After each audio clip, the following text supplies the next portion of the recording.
Refresh yourselves.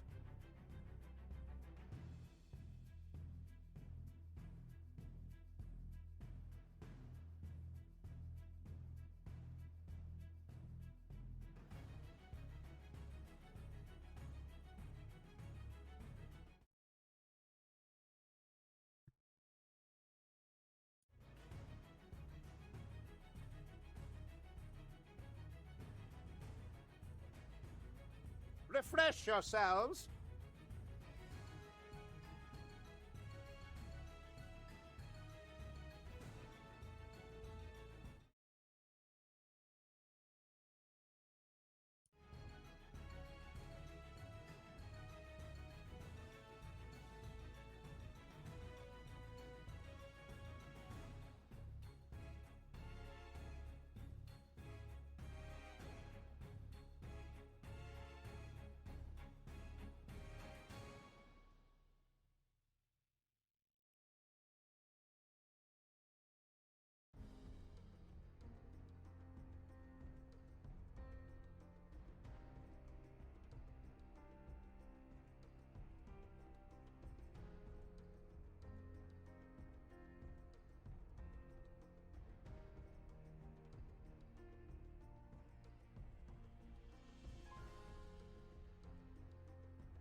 Refresh yourselves.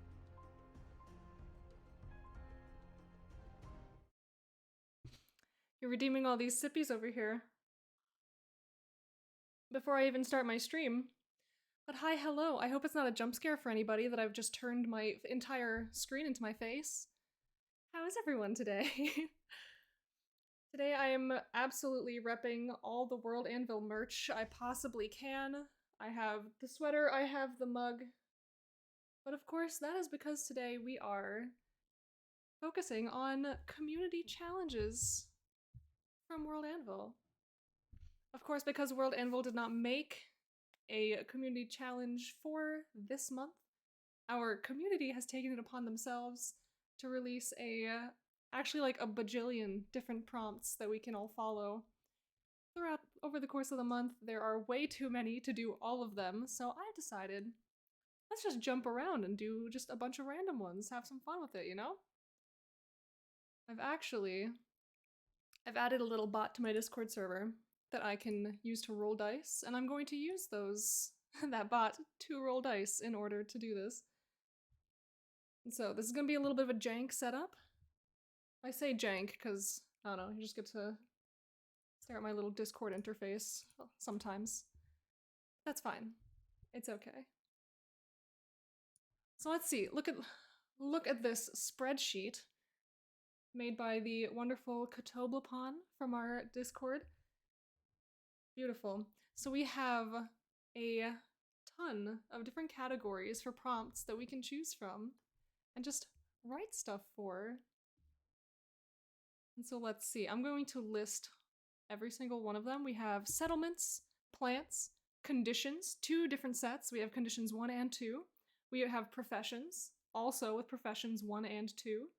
Conlangs, food, technology, history, documents, characters.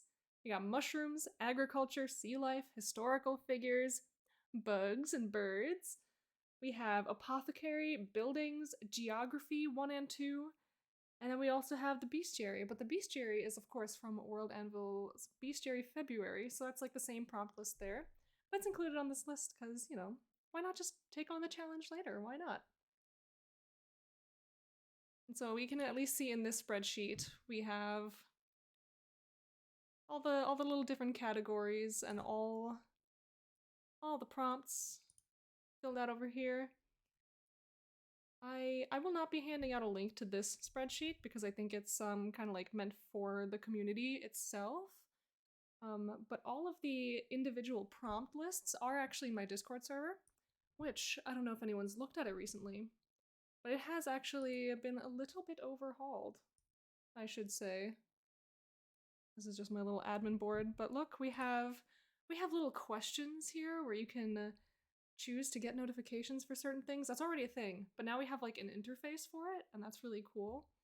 I kept the original server channel anyway, because why not?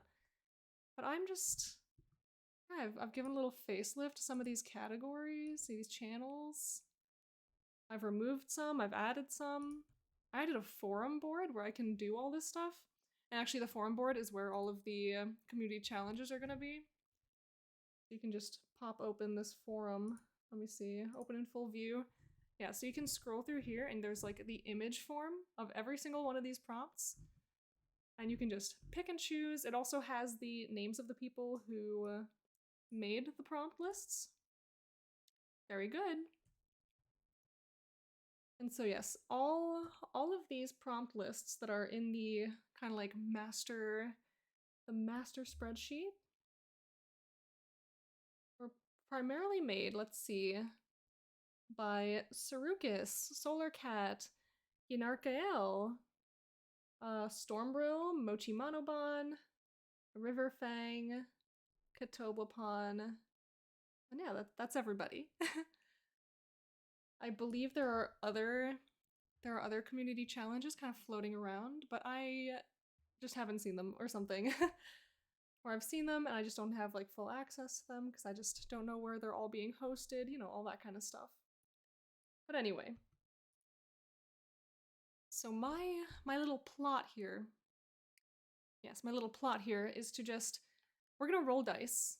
We're gonna roll dice, D23, and we're going to pick a category, and then we're gonna roll a D30 to pick our prompt. And what we're gonna do is we're actually going to be piggybacking off of a different challenge in the community that's called like the stub out challenge, or let me kind of see what we got in here. Yeah, the editing and stub out. And so the whole point of that challenge is that we're going to take all these stub articles in our world, which is any article under 50 words, and we're going to build it up, we're going to write it out. And so now my take on this challenge, because that is kind of not how I write on World Anvil. I don't really make a lot of stubs. I don't like having articles floating around in my world that I haven't written about yet. And so what I'm going to do is I'm going to use these lovely prompt lists here, and I'm just going to create a butt ton of stubs. I'm going to make a butt ton of stubs. I'm going to write all those little things. I might even make a little doodle for each one. Ooh, we don't know yet. And so, once I've amassed a decent quantity of these stubs, Havoc, hello, thank you for subscribing. Hello, how are you? We have a writing stream today. But yes, I'm going to use these prompt lists to amass just a collection of stub articles that I can write out in the future. So, vibing for a few for the food truck run. Ooh, very fun. Thank you for the sippy as well.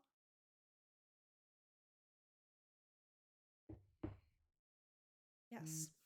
So let's get started. Let's see. You can already see me in my little Discord server already trying, just testing out the little bot boy that I've added to see if it works. Let's see. We're gonna roll D23. We got 17. 5, 10, 15, 16, 17. Conditions! Oh, that's really funny. Because I got my start streaming by reading out people's condition articles from World Ember that they submitted for me to judge. And so now my very first thing in this challenge is going to be to write a condition of my own. It's really funny because I didn't write a condition for World Ember this year. And so let's see. This is 30. So D30, we got 20. Ah, so, alright, cool. We have a childhood condition. Calixtus, hi! How are you? How are you doing today? I hope you are excited for a full stream of just me creating stub articles based on these prompt lists that everyone has put together.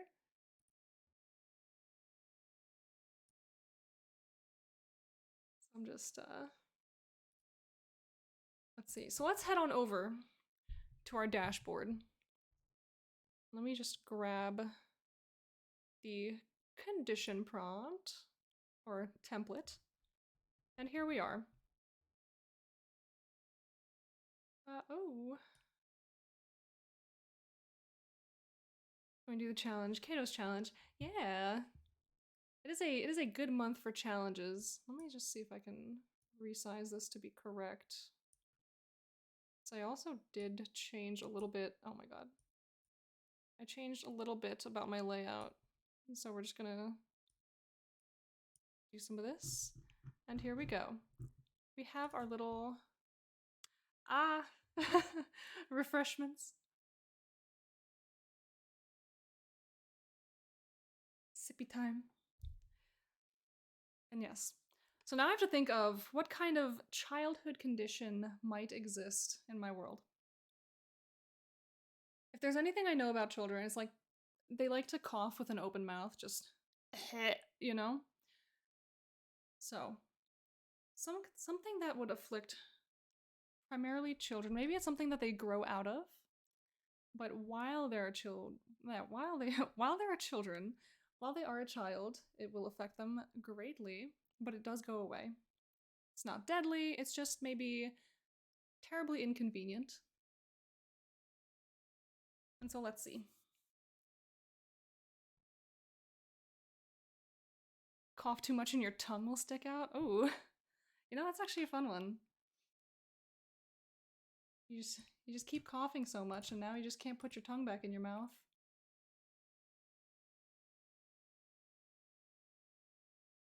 Hold on, sorry, I'm looking at my Twitter right now and someone, I think a bot followed me, but I'm so intrigued. Yeah, that's definitely, I'm just gonna say that's maybe a bot. I don't want none of that. Okay, anyway. So let's see.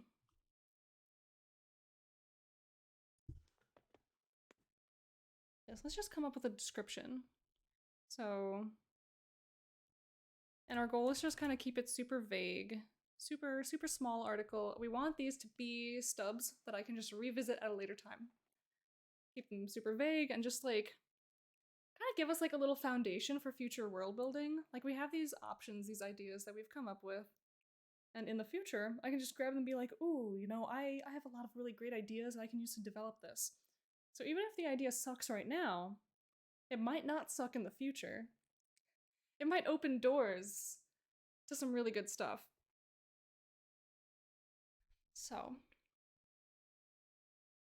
I mean, honestly, even if I just write something dumb like, this is a condition that affects people in early childhood. Describing your whole life right there? Oh, goodness. Yeah, it's like, my ideas are terrible, but they're not gonna be someday. Alright, so just say condition that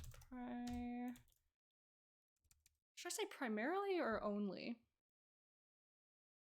Maybe it primarily affects children, but can follow you into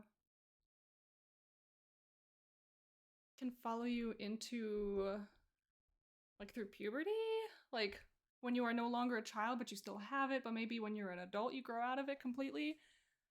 Like it's extraordinarily rare for a full-grown adult to still have it. Let's say affects children. Let's say young children.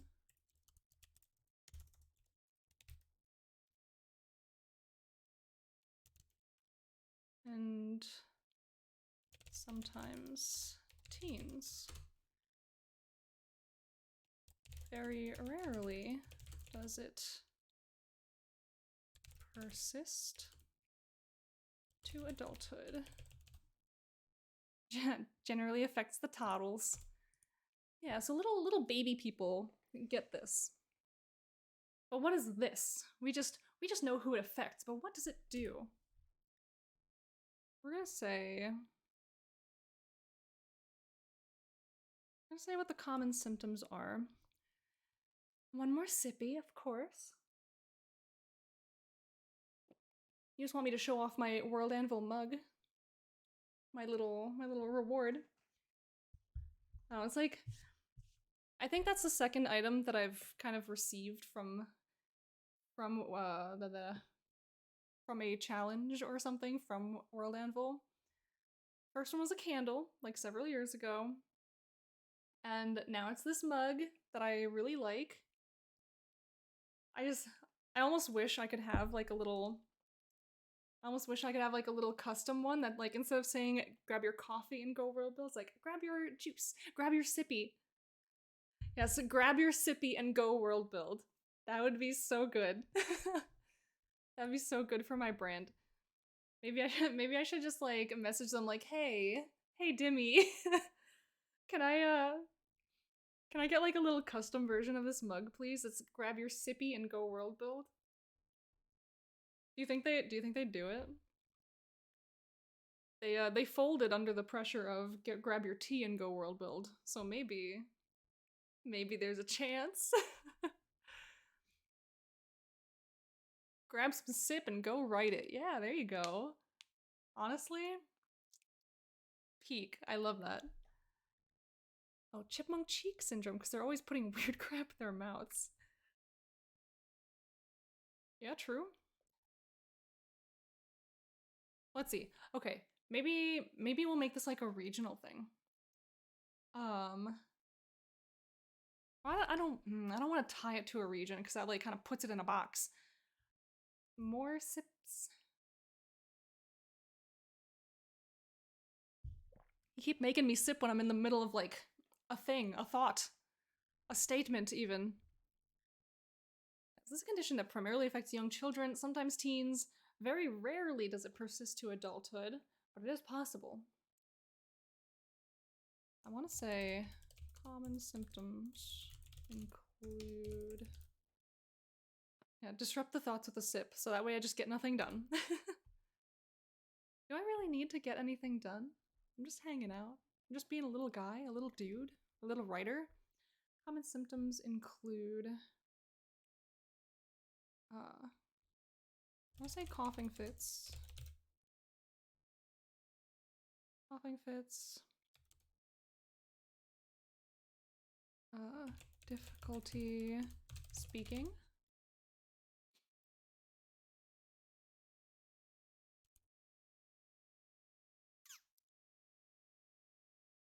So yes, maybe some coughing fits, difficulty speaking, and maybe this is a condition that kind of because they have difficulty speaking, maybe they aren't as social, they don't get socialized as well.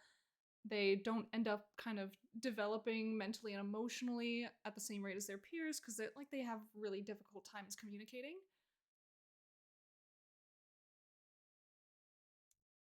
So that could be an interesting one.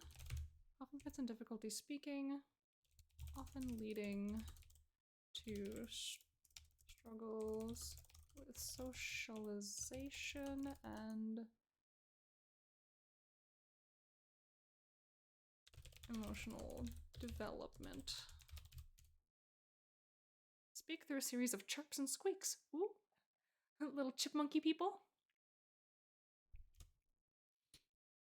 I'm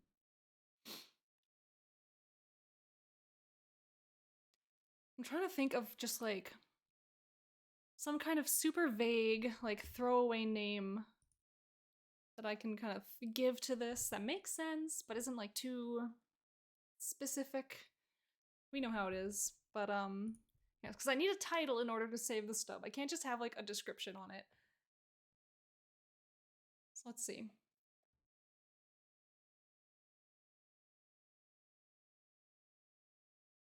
I kind of like I kind of want to incorporate maybe the word like shy in there.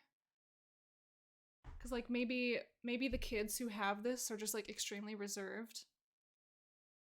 Like maybe they like it's kind of sad. Like maybe they reach this point where like they know that they struggle so much with speaking that they just don't even try. I mean, relatable, but like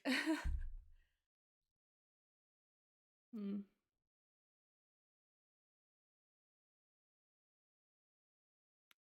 Yeah, it's a toughie.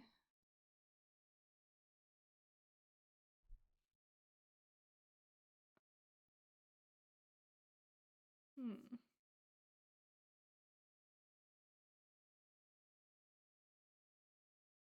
I'm gonna take my own sip while I think about this. And almost die. Mistakes. Mistakes. I'm fine. I'm fine, I promise. Take another sip to wash down.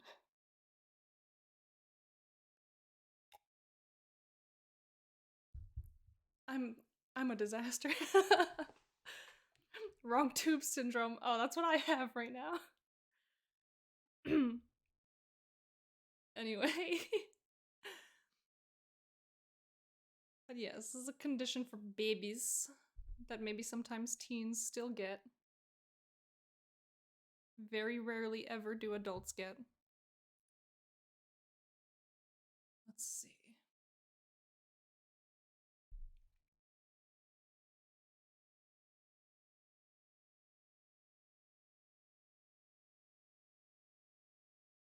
Hmm.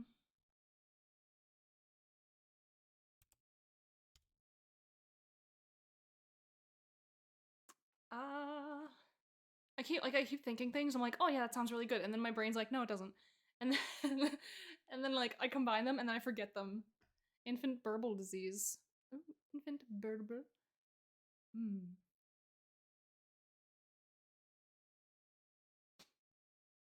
What if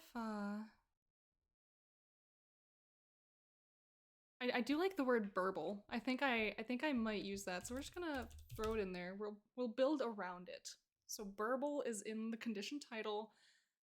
What else could we add?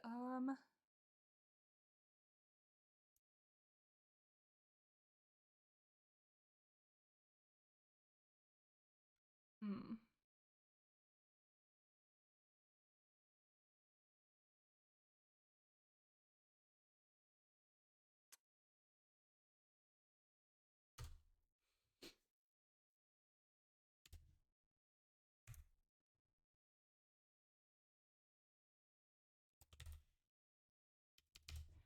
Mm-hmm.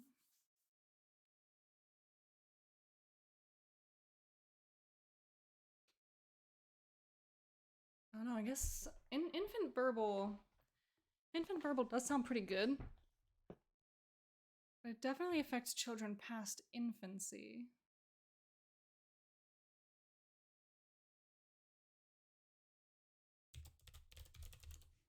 I'll say shy tongue burble. That's gonna be our working title. And boom, there's our little 38-word stub. And I guess like I'll keep a list. Let's see. You're getting me. You're getting me as oh that's haha monthly bills. Hee hoo. We'll make a new little page here.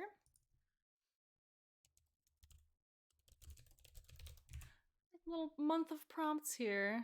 Empty page. We'll add an icon. What icon sounds good? Basically any emoji under the sun. You can see the ones I've recently used.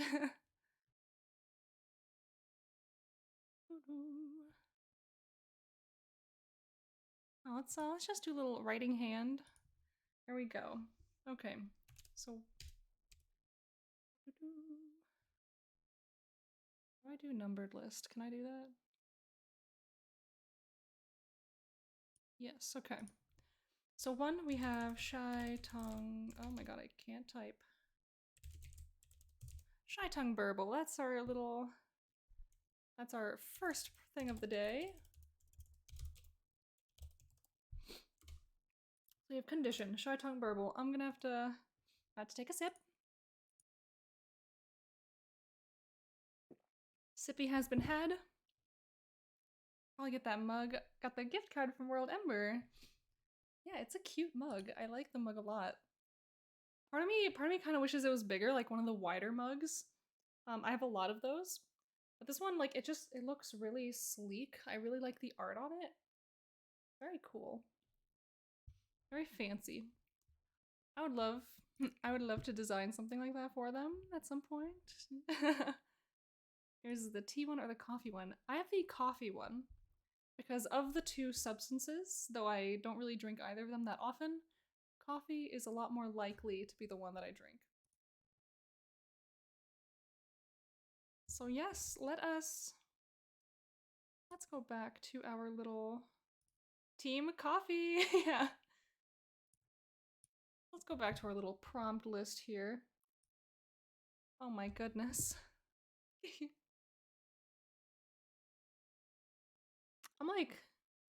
I'm not gonna say I'm almost out, but like I'm a couple good sips away.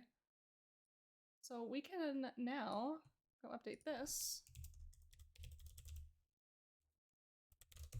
Shy Tongue Burble. Oh, I put 2 H's in there. My bad. And look, now I have one whole prompt done. So that's really fun. But now let us do another roll and see what we get. We got 23.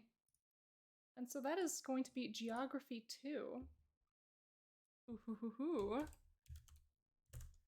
And we roll 30. We got 27, which is lights. Ooh.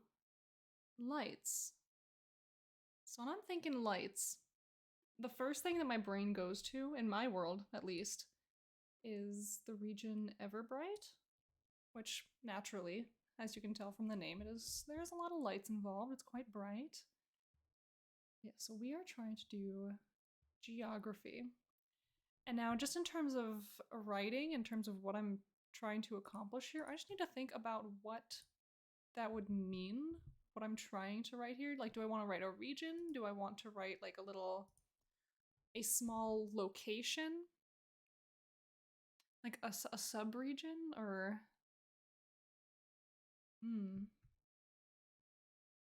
like where in my world would I expect to see like interesting lights that I haven't already written about? Because of course Everbright already has an article, so I can't just, I can't just rewrite it and call it a day. So let's pop open a little geography template. And we will see. Maybe we can take a gander through all of these different geography types. What is a bodden? Now I need to know.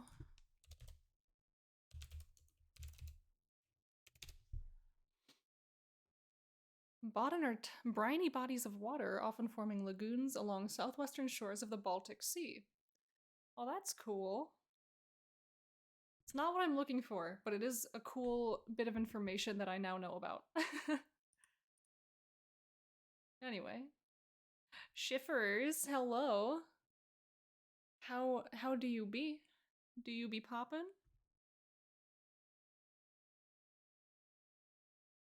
Yes, I'm trying to cozy. Are you wrapped in blankies right now? That could be me right now. I could just be completely wrapped in blankies. And I kind of feel like I should be. I'm a little bit cold. Oh, I feel quite cozy in my nice little sweater. Venji, hello! How are you? Blankies all day, yes. So yes, I'm refreshing myself is what I'm doing.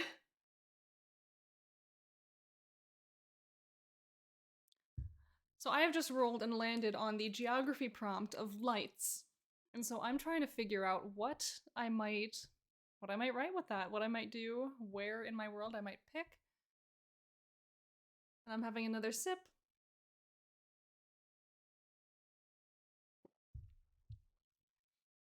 And so I'm thinking, ooh, okay. Hold a warm beverage with both hands, looking longingly at the horizon. When will my husband return from war? You know? Okay, so I actually do have an idea.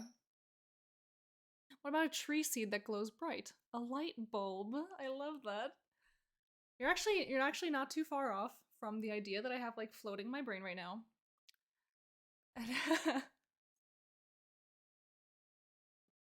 Goodness, you're just assaulting me with these right now. Lights, a tree with stars like lights. Yeah, so you're all like right there where I'm thinking. So I'm due.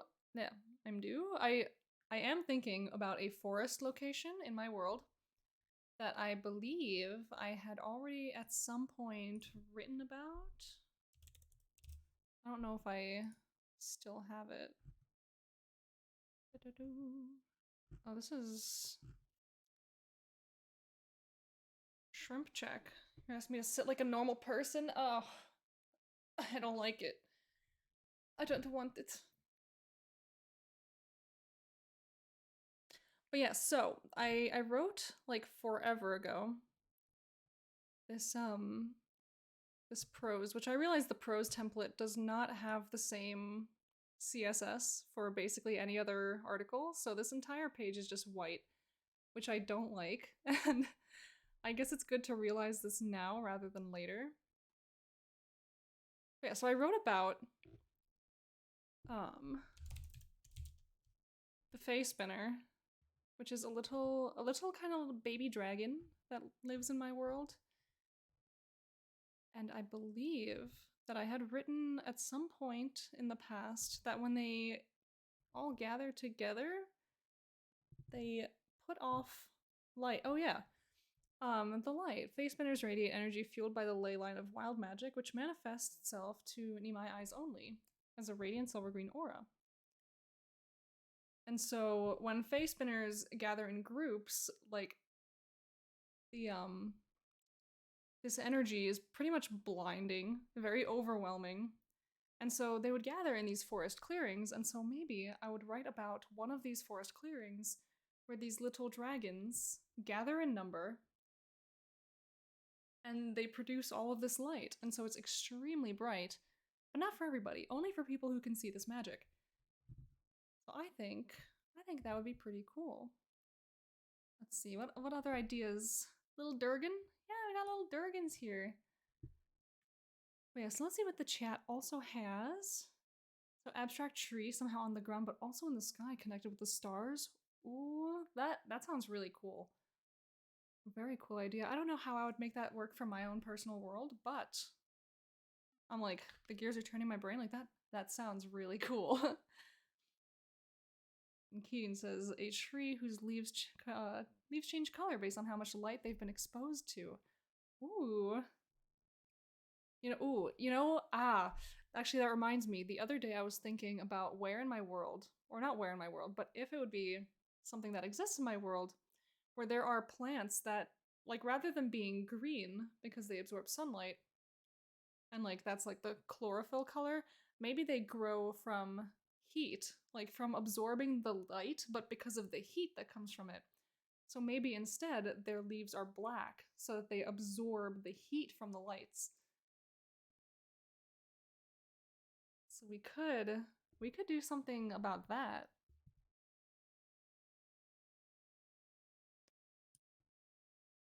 You know, I spicy plant.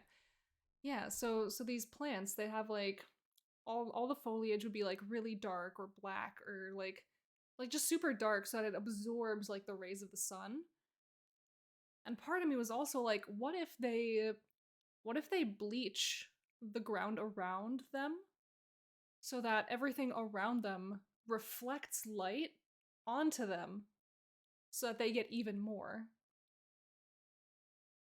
I think I think that sounds cool. With plants that absorb electricity. Ooh. Yeah, a little high voltage. Yes, so if we write about a geographic location in which this is like a very common phenomenon, then in the future I could also write about a plant that does this in this region. Ooh. I'm wondering, so where would these plants want to be in order to kind of develop an adaptation like this? Like, would they want to be somewhere where maybe it's colder, but there's a lot of sunlight? And so they absorb like every possible bit of heat from it? Or would they want to be somewhere warm? Just where it's naturally warm and they just get extra from that? Hmm. Maybe if they live somewhere that's already warm? Polar plants? Yeah, like polar plants, maybe they do live and thrive in like super cold regions just because they get so much energy from the sunlight itself. Especially in places like, yeah, like especially in places where maybe the sun never sets because it's just always, like it's always up because of where they are in terms of the poles and where the planet's rotating. That could be really cool. And so maybe this could actually be an Everbright plant because they will thrive here where it's constantly sunny, constantly warm, but maybe they actually got brought there from a polar region where it is also always sunny, but just like naturally. So now they're just eating up all this fake magical light where normally they're meant for an environment. Yeah, okay, yeah, okay. Ooh. I have to go check because now I'm thinking I actually have a region that these would be perfect in. And so let me just go look through my articles real quick and make sure that I don't already have an article for this place. On articles list. Do I do not. I do not have an article for this place. So we're going to create an article for a region of my world called Balogor. What about a plant that is fire resistant and creates a flammable part that it uses to create fire, used to protect itself and as energy? Ooh. Could also be quite interesting. It wouldn't be noticeable that the plants bleach the ground because snow is naturally white. So once they brought them into a different region, they learned their mistake. Yeah, absolutely. Yeah, so maybe people would see this plant in its natural habitat. They'd see all the snow. They'd see all like the white foliage nearby. Like, oh, it's like, yeah, all this grass is like white and dead because it just lives out here in the snow. It's all, it's all just dead and crusty. But then they bring it over to their lands where, it's they have like normal foliage, like nice green thriving. And then they bring it over, they plant it, they're like, oh, it looks so nice. And then like maybe a couple months later, they're like, all this stuff seems a lot lighter than it used to. So yes, we might not write about specifically these plants in this little stub article. However, maybe, maybe we might not even roll a die. We'll just like find a prompt on the plant list that this fits. Just world building ideas about crazy plants and different inventions and breads of the ant that like elves or something use. Ooh. Yeah. I mean, I love seeing all your ideas. Like it's super cool. It's super inspiring. Just like have all these ideas floating around the chat. It's really fun. Yeah, so Balogor is a region in northern Nifirin.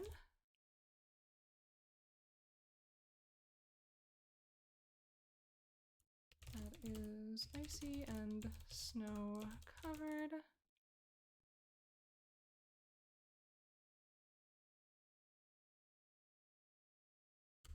The northern neighbor of Uris Halna.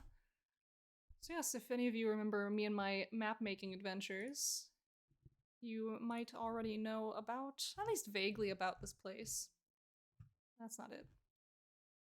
Hello, map load. I don't know why everything's loading so slowly today. Is it my internet? Like, I hope the stream's okay.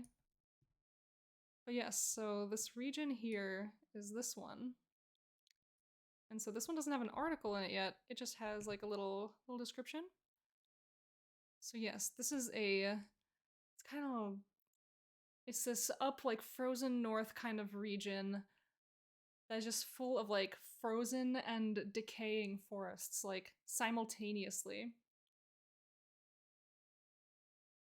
So yes. Yeah, so it's this place is all like cold and dead. And plants like this are an example of things just not quite being as dead as you think up here.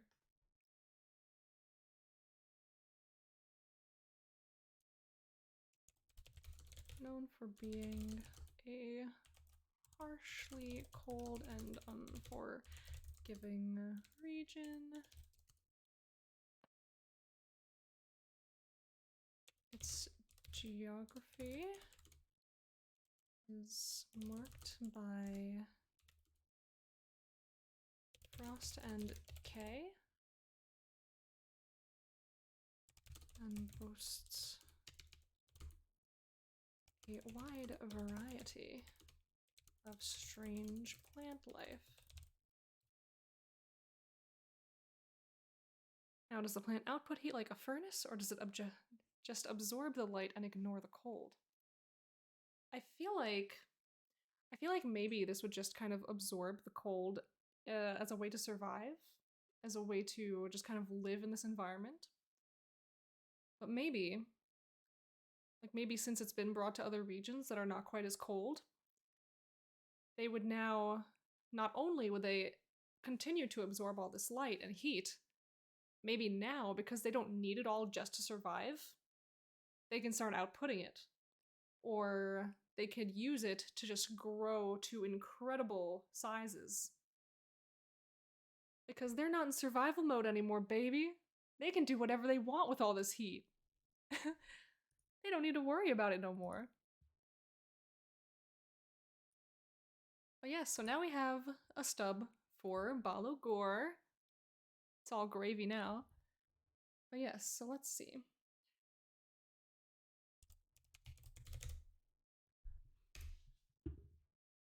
Yeah, I like the idea of having these prompts not as, like, they don't have to be directly related, but if these prompts get me thinking about something specific and I'm like, ooh, ooh, ooh, ooh, and we're starting to connect the dots, that's the whole point, baby. That's we're just here to write and be creative. It doesn't have to be an exact science. It's all beautiful. And I think now, well, first let's go to our little month of prompts. Geography. We now have Balogor, the article.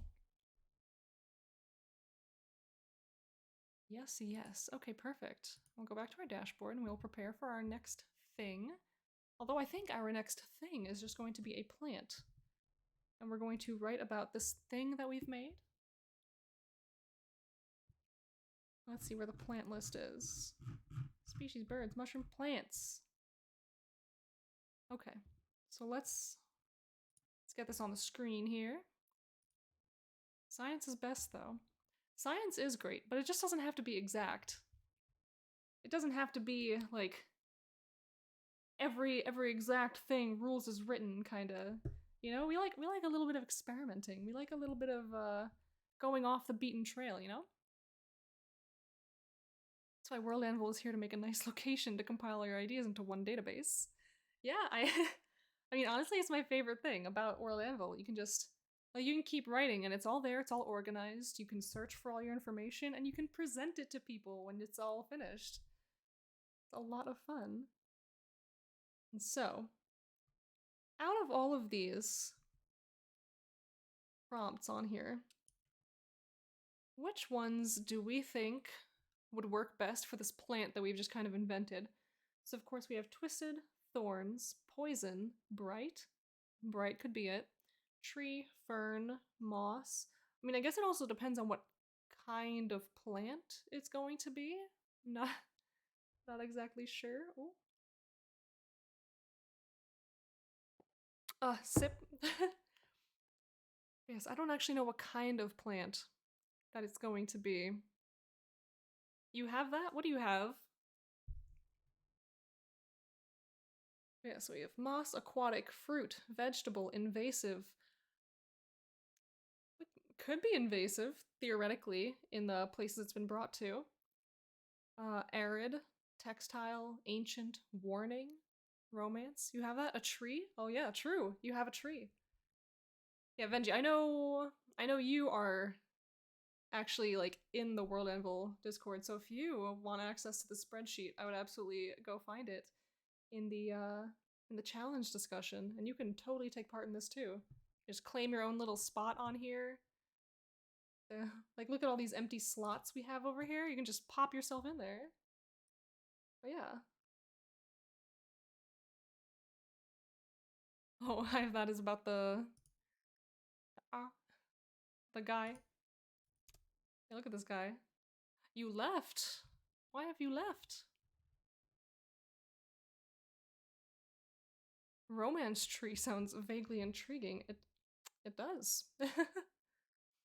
Yes, we have romance, gift, death, roots, mimic, culinary, medicinal, sap, oil, fragrance, stench, spiral, nectar, expensive, and pollen.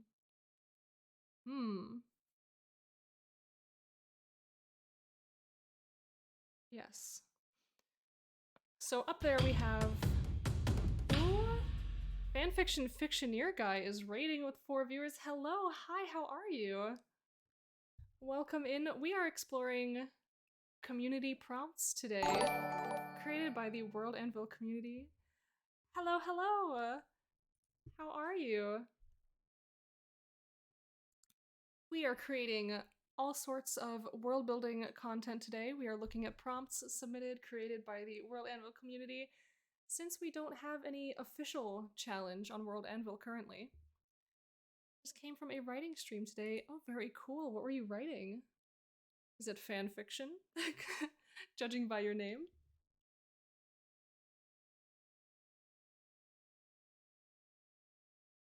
But yes, so what are we thinking? I would suggest for the plant that we were writing.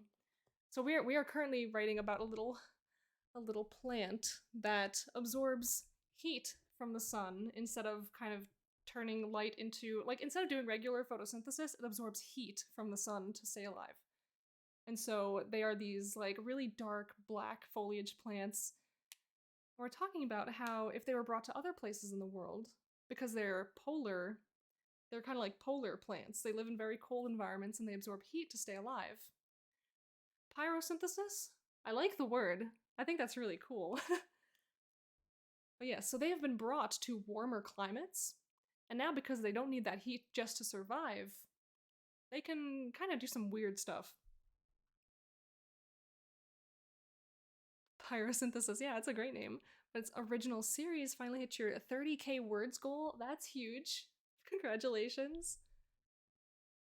Yes, so I invented this kind of plant from thinking about a different prompt on the like total prompt list. So I'm just hopping over to the plants section of this entire list of prompts, and I'm like, okay, which prompt off of the plants list would this one fall under? So I can just kind of slot it in and be like, yeah. I'm thinking bright, maybe, because it likes bright places.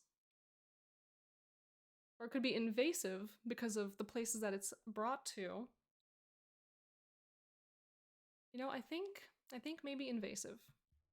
Because people brought this plant over thinking, oh wow, a plant with black foliage. This would be so awesome in my region. And they plant it and it's all good. But then they realize, oh, we took this thing from like a really cold climate. It uses heat to survive. It's very warm here, isn't it? They're growing quite large. They're growing a little bit out of control. Actually, if the plant was brought to a warm climate, you could have one big giant plant, 2 fire plant, 3 a bomb plant, because why not? True. You had 0 words 14 months ago. I think you wrote 20k all throughout last summer. Oh my gosh. I struggle so much to just put words to paper. You're doing really great. I really struggle with that kind of stuff. So yeah, let's make our little article, because I don't even have a name for these things yet. So let's get species. There's one plant that lives off of absorbing cold. It could be cryosynthesis. Yeah. cryo is such a cool word to me. I think I just love it. It doesn't really matter the context. Like, I think just that prefix is really cool. Just cryo whatever. Just a fan. Pyro is also a cool word.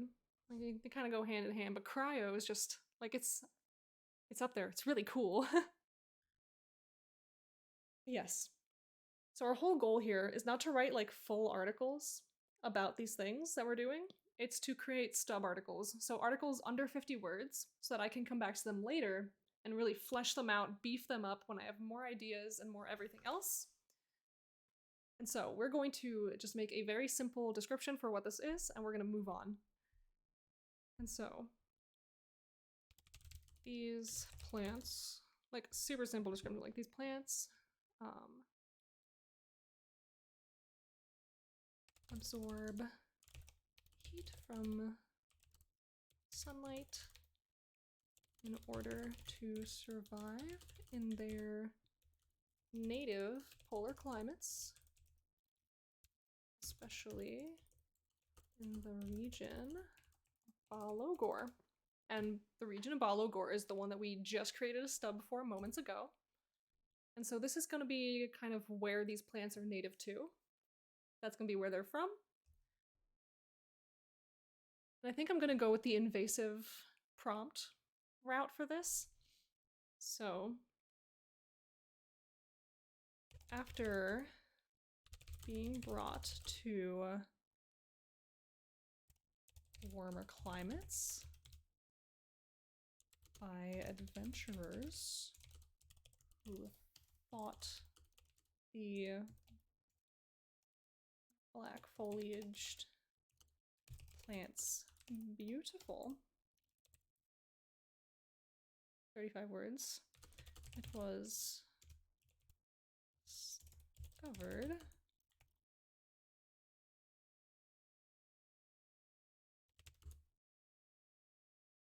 that the increased heat. I'm gonna go over 50 words for sure. I don't want to do that right now.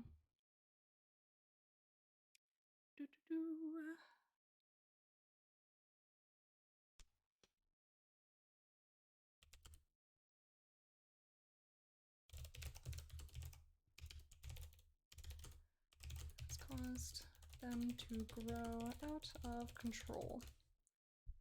All right, 46 words. Wahoo! Do you have Dryads the Tree People thingy? Because if not, I have an idea for them. I don't know if I have... I don't really think I have Dryads right now. The people and species of my world are still, like, heavily up for debate. I still have yet to fully flesh out, like, the people, the races, all that kind of stuff in my world. But it's very possible that they could. But regardless, I'd still love to hear your ideas for them.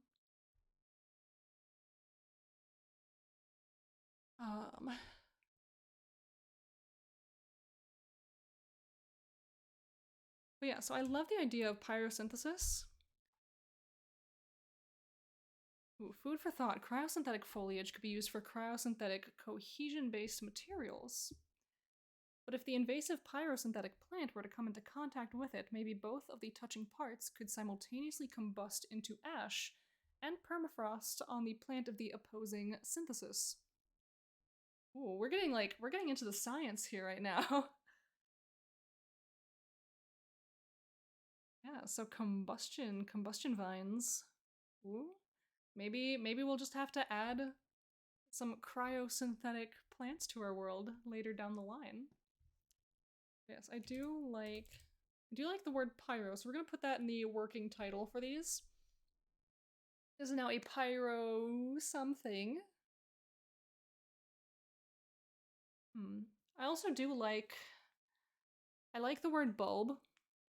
I know that was like brought up somewhere up the line.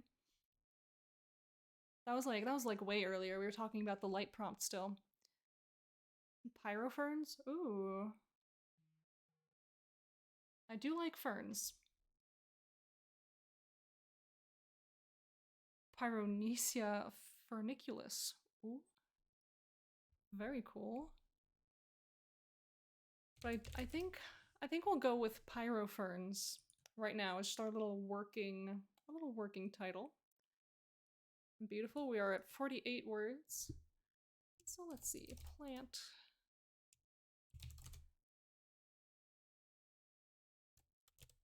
I'm just keeping a little list of the things I'm writing today.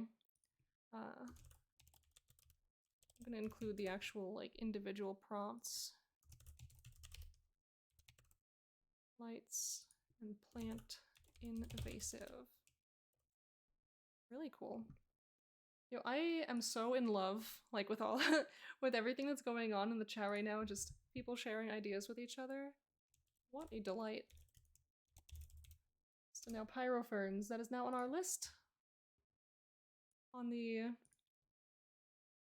Is now on the plants list for the invasive prompt.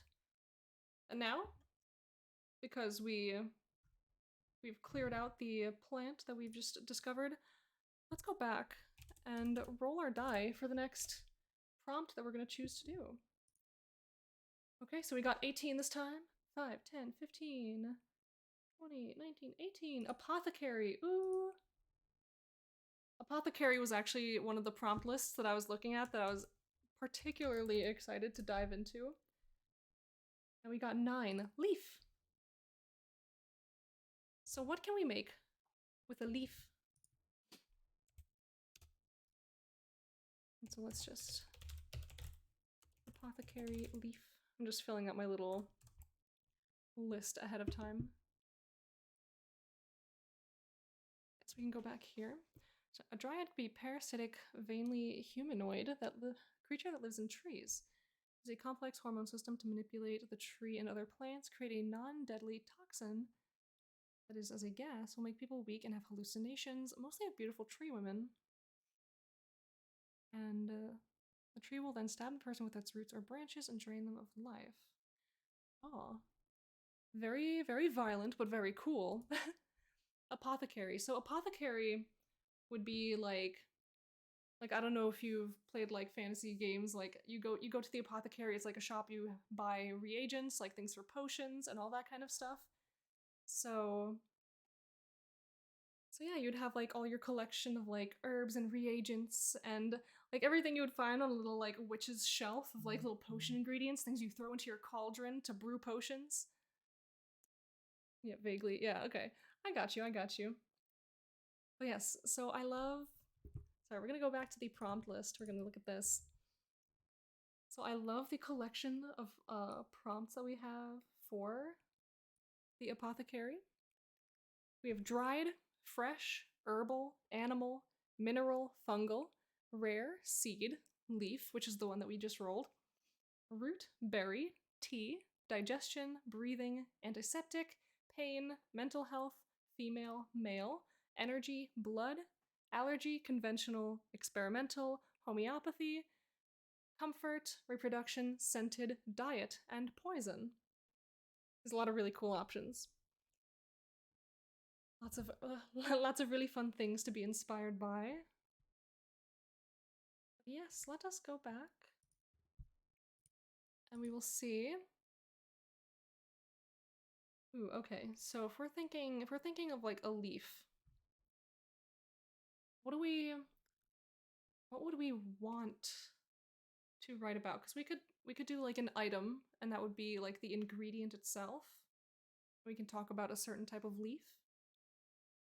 We could use the heat plant to absorb heat, convert into energy. Ooh. I'm gonna dip. Hope you have a lovely rest of your stream. Hope to catch you another day. Oh, thank you so much. I hope you have a fantastic day yourself. Thank you for coming in, stopping by, sharing your very, very cool, very scientific approaches to all these prompts that I've been looking at. It's really awesome to have you. Thanks. Yeah, congrats on the 30K. Absolutely. And so, plants, leaves. Because it doesn't even have to be about the leaf. It could be about someone using the leaf. It could be something that is made using the leaf. Like, it could be a technology. Yeah, thanks and goodbye. Thanks and goodbye to you too. And just scoots out. I like I like the emotes. It could be a god of leaf. All right, so I think I will. Oh wait, no, hold on. Not item. Material. There's literally. Ooh, well I think. Is material not like? No, I don't think it's the same as material as item prompt. Yeah, no, it's definitely different. But yes, so we have the material prompt. So we're gonna make a material that is based on the leaf prompt. It could be a leaf that teleports, so the person leafed. I don't like that. Get out of here. Putting puns in my chat. Who are you?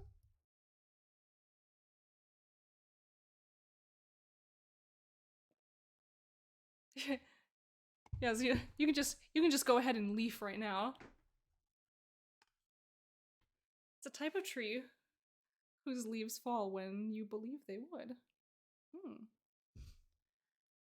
And actually, I have just drained the last of my sip, so I must get up and go refill it. I will be back in just a moment. Don't cause mischief while I'm away.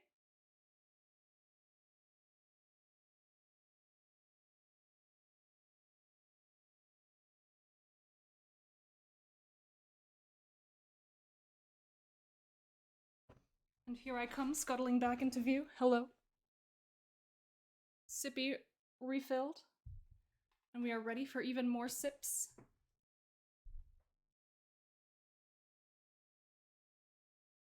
My nose is runny.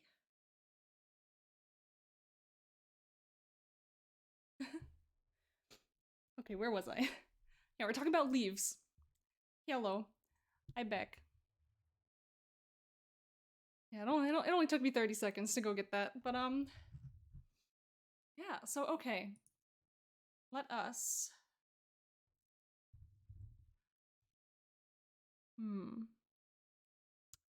Yes, now that I've refilled my sip, it is time for more sip.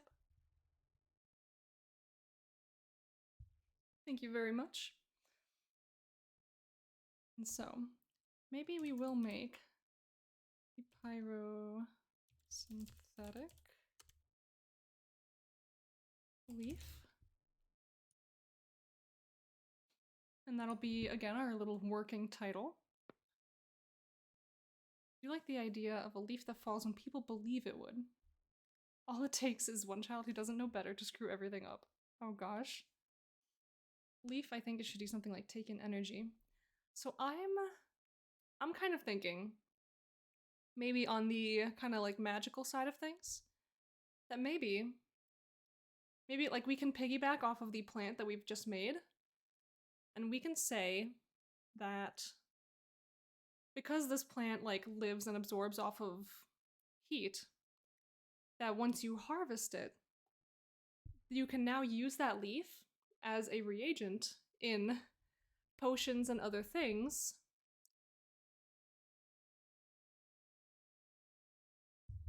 to, like, maybe, like, imagine you're brewing a potion and you want to make a potion that keeps you warm. Like maybe kind of piggybacking off of the plant's natural method of survival. They absorb extra heat to stay warm in very cold climates. Like maybe now you have a cold resist potion that you make using this leaf. It takes that property and puts it into whatever you're brewing. And so this material is now going to be used. A leaf taken from the pyro fern and other similar plants. I assume this would not be the only plant of its kind. But and other similar plants. Which, when used in alchemy and enchantments, can grant cold resisting properties leaves themselves. I'm almost imagining, like if you take these leaves, you know how you have like hand warmers, like hot hands, like those kinds of things? Like maybe you take like a cluster of these leaves and like you leave them charging in the sun. And now they hold on to this heat and you can use them to keep your hands warm. Wouldn't that be fun? Can be held onto as hand warmers. So I'm a fan of that. In theory, you can make a blanket of this plant, wrap a person in it, and the plant absorbs the heat of the person killing them. But hey, that's a theory. World building theory. Thanks for reading this message. Yeah, I mean, I don't know if these plants would have that exact quality, but a plant certainly could. Like, I could absolutely seeing that being like a feature of something in someone's world. Like, for sure. Like, that's an awesome idea. You can leave them out in the sun during the day, create a heated blanket for sleeping with. Yeah. Like, if you ever need something to be warm, you can take these leaves and you can warm them up in the sun, just shining light on them, and boom. The plants may be invasive in warmer climates, but pretty much anywhere else, they can be very handy. Very handy, very helpful. Quick fire starter or stopper. Very, very true. And so yeah, I like how fast that one went. I'm thinking the more of these we do, the faster it's gonna go. And that's awesome. We're just creating little jumping off points. Where are we? Parasynthetic leaf. Beautiful. Little jumping off points that we can come back to later. We made magic pocket warmers. Yes! Magic pocket warmers. Parasynthetic leaf. And boom. We now have one more for the prompt list. Very cool.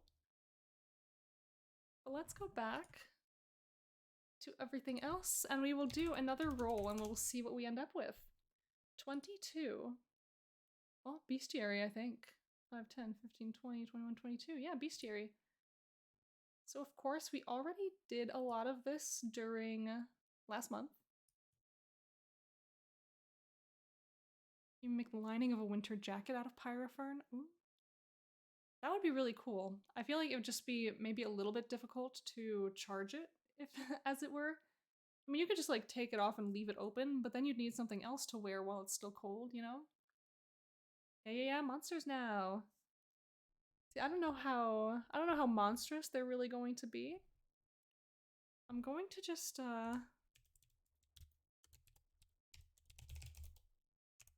because we already did a lot of these, we are going to just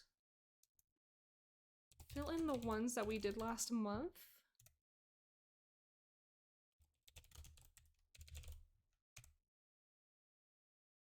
Burrow, what did I do for burrow? Brine shear. Because I took this challenge last month, this like species prompt list for birds. Like just normal, like really normal birds. Red lace, Aurelian gilded pigeon. But I'm thinking, you know, now we don't have to do the exact same thing. So of course for wings we have the red lace, for stripes we have the Aurelian gilded pigeon. For horn, did I do horn for little reedling owl? I don't quite recall. For nocturnal, we have the great bearded owl. For the mythical, we had the pinnate hammer. I mean, honestly, I'm shocked that I remember as many of these as I do, just off the top of my head. Coil goose, singular. How many? Well, let's just get the count here. Count 11. I did 12, so what am I missing?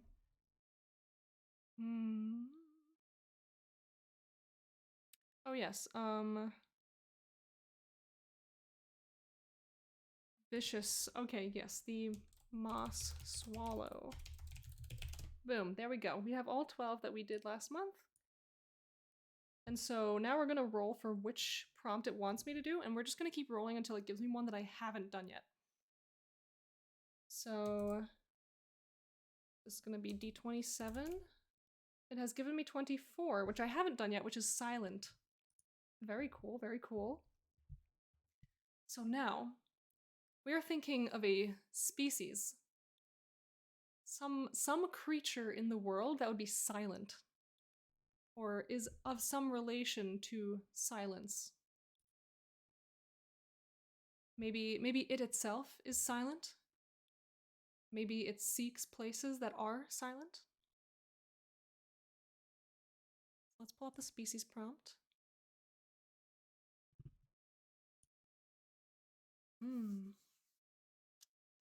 I don't know if I should keep the bird theme. I think maybe we'll deviate. Because it is no longer Bestiary February.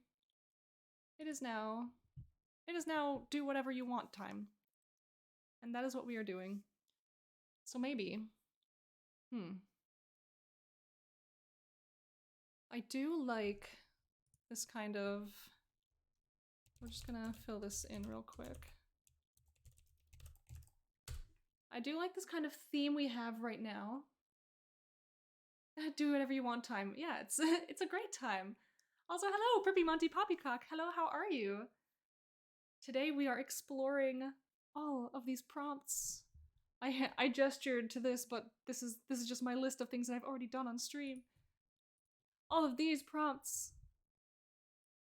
from the list compiled by Katoblapan. And right now, we are rolling dice, as you can maybe see on the side here. We are rolling dice to see which of these prompts we will tackle at a time.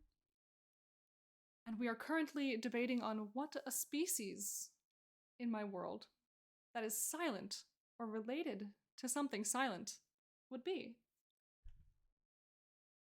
We are making stub articles for every single one. We're making it quick, we're making it fast, we're making it fun.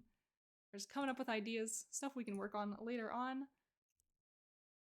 But I once again find myself, oh, I like the idea of huge animals being silent. Yeah, like they just sneak up on you and you're like, wow, how did that even happen? That thing is huge, how did we not see that thing? I imagine something like that would be extremely common in aquatic creatures. Like something aquatic, just huge, sneaking up on you. Imagine being charged by a rhino that makes no sound. Yeah. An ape-like creature with an emaciated body that is silent. Locates with echolocation, has a giant hole in its face, no eyes, mouth, nose, etc. Spooky. Yeah, you weren't kidding when you said nightmare fuel. On the back of its prey, target the neck, take a part of the neck out. Ooh. Yeah, it's a little, you know, I want to say that's too spicy for my world, but something like that could absolutely exist. It's too spicy for the sections of my world that I've been focusing on. I'll say that. The parts of my world that I've been focusing on are, like, you know, you kind of plop into your average, like, normal, everyday fantasy setting. Things are pretty normal. And there's, you know, like, there's not a whole lot of magic. Like, it's pretty low fantasy in this section of the world. But there are other places in my world that are very, like, high magic. There's a lot going on. And so the weirder things would be a lot more common over in these sections. But we're not quite there yet. Because I want to see what life in my world is like when it's not being affected too much by the weird. You know what I mean? But yeah, so silent. I do like the idea of like a large creature. And we'll take my aquatic idea, turn it into something aquatic. Something that's very silent, something that sneaks up on you. I want to say it would be a predator. I'm thinking now, what if we have some kind of crocodile creature? Because I think it actually is quite common for crocodiles and other like similar like huge reptiles to not really make all that much noise. And especially if they're aquatic, especially if they're just floating in the water, sneaking up on you, they would be very quiet. And I have the perfect place in my world to put these monstrous creatures. Let's see.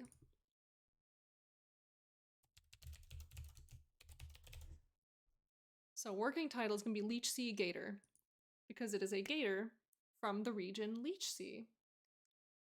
And so this is a very, very swampy, very marshy area of my world. Like the entire place is just like this interconnected swath of little pieces of land separated by marshy river drainage. You name it, it's all water. And so there are going to be some very dangerous creatures in the water. And so maybe things like these gators, they're very silent, they're very sneaky. They will sneak up on you and they will just take a chunk out of you before you even realize that they're there. And maybe they'll have some of their friends around. They'll each take turns having a bite. Maybe they'll fight over you because they're they're a little protective over their meals, but frankly, they sneak up on each other, so they might not even realize that another one's trying to take a bite. I like that. I like that idea. All right. Angel-like, ghost-like, welfare-sized jellyfish. Big jellyfish. You know, huge jellyfish are actually so horrifying to me. Like, just the idea of that being a thing. Like, imagine a jellyfish that is, like, so large, kind of so long, that you'll be diving, you'll be basically by the seafloor, and you'll just see these little tendrils kind of falling down near you, and you'll be like, whoa, what is that? And you'll look up, and it might even be so far above you that you can't even see the actual body of the jellyfish. But you'll know from, like, that slight shadow that it's there. And before you even realize that that's what you're looking at, like this jellyfish, you've already touched these little things. Yeah, the ocean is scary. The ocean is terrifying. It is in fact the scariest thing I know. See, it's the scariest thing you know, but it's scary because it's the scariest thing you don't know anything about. Listen, I love the ocean. I have a very deep appreciation for the ocean, but it is an absolutely horrifying thing. There's so much open space, and we barely know anything about it. Yeah, I too love the ocean, but it is the scariest thing I know. It is the scariest thing I know nothing about. We're gonna say that. That is deep sea animals. Listen, I love me a good deep sea animal. I see pictures of them all the time and I'm like, that is one funky little dude. I love it. I'd be horrified if I saw one in real life. Largely because of the context of where I would be seeing it. But like, they're cool. Okay, so we have the leech sea gator. That is going to be our answer. Oh gosh, I need to go back to the prompt list over here on my other screen. Okay, back to my... Okay. Where are we? Down there. Okay, so, leech sea gator. Found in Leech Sea. These gators lurk in the brackish waters of the regions south, but are often sighted wandering towards the north. I grew up with a story of how my dad and uncle had to escape a curious orca in a tiny rowboat. Of course, I fear the ocean. I don't blame you with a story like that. Oh my god. Just orcas in general, like, they're mean. They're not nice.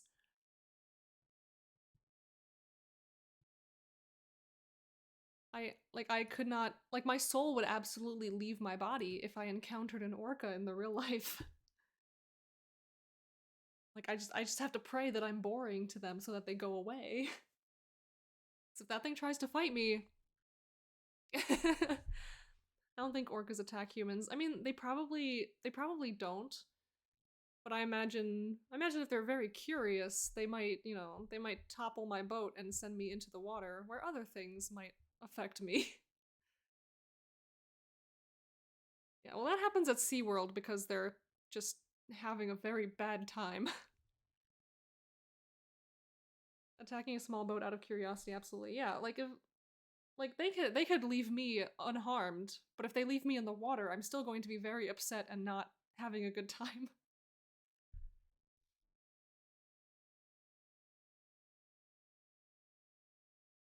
Yeah. So leech sea gator. Found in Leech Sea, these gators lurk in the brackish waters of the region south, but are often sighted wandering towards the north. These large reptiles are known for being silent swimmers and can sneak up on their unsuspecting prey with ease. So yes, so now we have our silent leech sea gator, and that is going to be our species number 24. Leech sea gator. Very nice. And so we're gonna have to see how many stubs that we end up with at the end of all of this. It's very cool. I don't know, something I normally like I don't like having stubs in my world. However, because I'm out on a mission to create them right now, I'm actually having a very good time assembling them all. I guess my thing is I don't like having stubs that link to articles or that are linked in my articles. Cuz I know that if an article is a draft, other people cannot see the links that you put into your article, but I can. I can see that those links are there and that they don't go anywhere. But anyway, let's go back to our list. Let us find our next adventure. 2. Oh, we're going back to plants.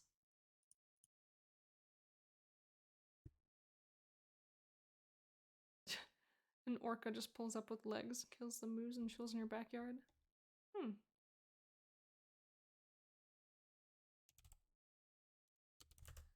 D30. 4. So now we're doing the bright prompt.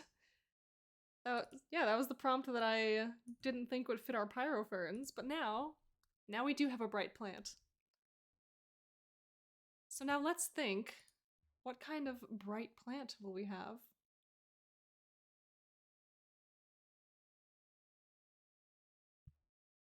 Ooh. Let's go here. We'll fill in this little thing.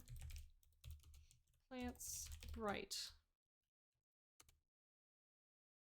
We'll go back here. Back to our little dashboard.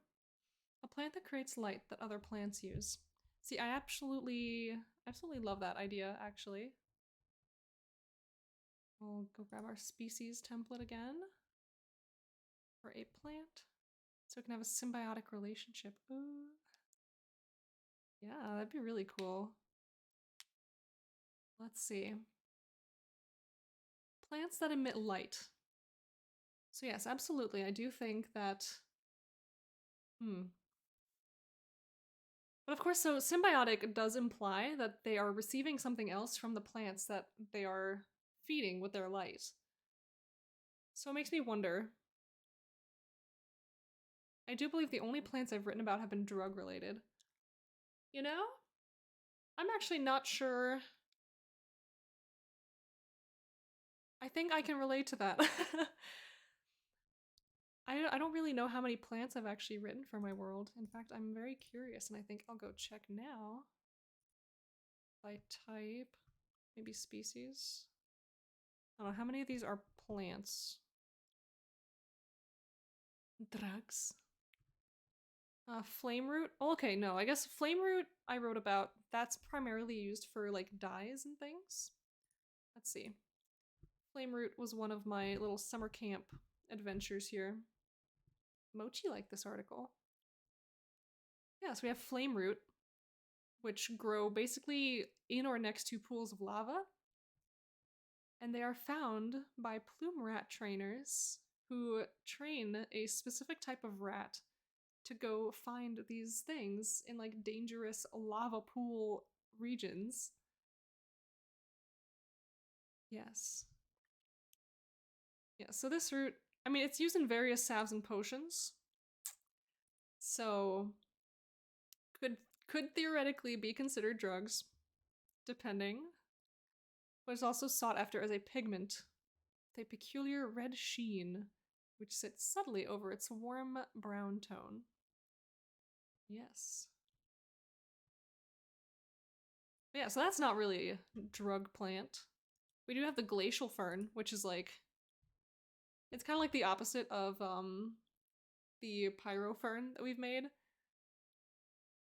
Except this one doesn't like absorb cold, or like it doesn't do the same thing as the pyro fern, just reverse.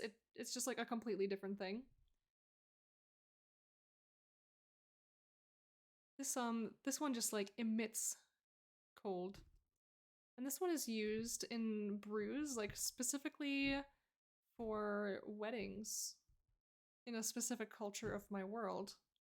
And I wrote about this for Summer Camp 2019. It has been quite some time. I'll have to revisit it sometime. Let's see, what else do we have? Torii tree, that's did I actually like write stuff about this? Only vaguely.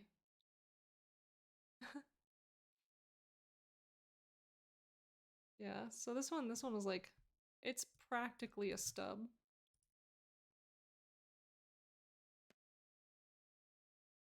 Yeah, that was last year. Yeah, absolutely. 2019, just last year.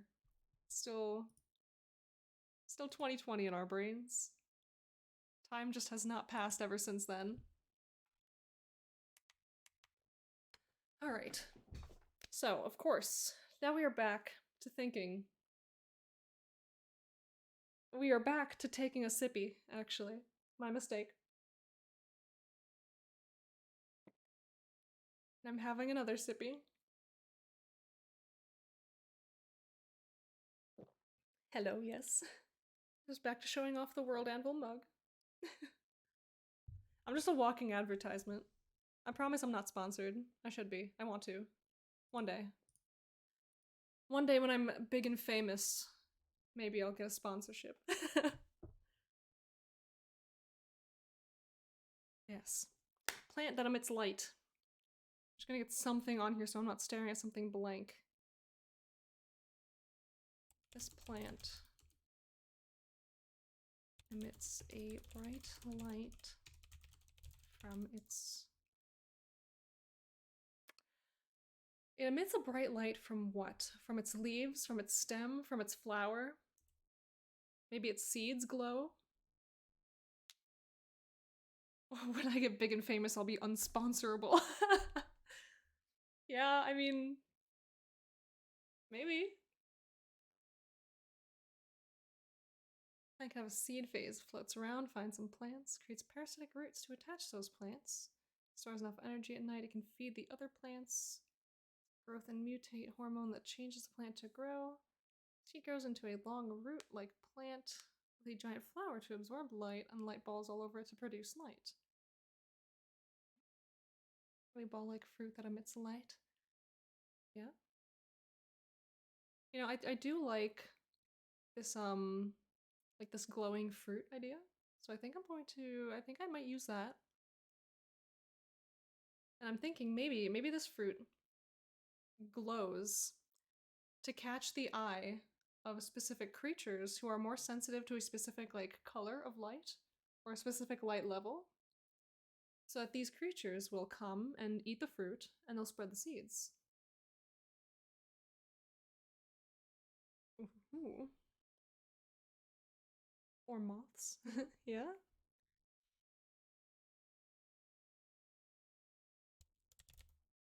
Plant emits a bright light from its fruit. Really cool idea. Yeah. I'm a fan of it. I think I'd beat the I cannot words. I'm trying to like think of the words I'm typing and use my mouth to say words at the same time. Got a drawing tablet. Ooh. I have every intention of drawing questionable content. What's so questionable about it? Yes, this plant emits a bright light from its fruit.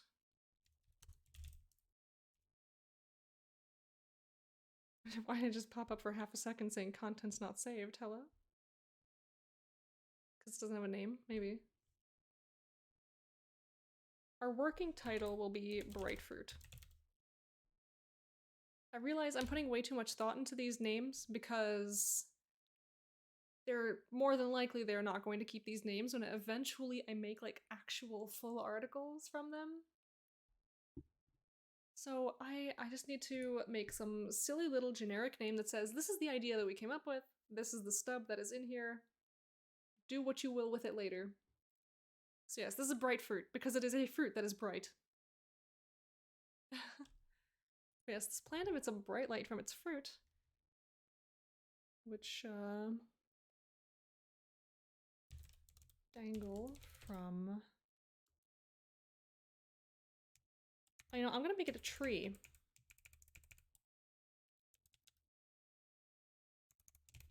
We're gonna rewrite the whole thing. Bright fruit. Say bright fruit tree because it's a whole tree. Elfheim is the word of light elves in Norse mythology. I've noticed the artist that makes the most money for the least amount of skills draw questionable content. I mean, that is fair. That is true sometimes. You see, in order for you to make that work, you just have to find a niche market, like a very, very niche market that you notice doesn't really have a lot of artists in it. And then you're like, hey, I'll draw that for you. Like, absolutely I will. And honestly, if I was in a place where I was trying to get my primary income through commissions, that's probably what I would do. But that is, thank God, not where I am anymore. I actually make money from being an adult and doing normal adult things, which sounds a lot more boring than it is for me. I really like my job. But anyway, Bright Fruit Tree. Start an art business in my school. Ooh, well, what is the nature of this art business? Bright Tree produces fruit which emit bright lights. Bright light.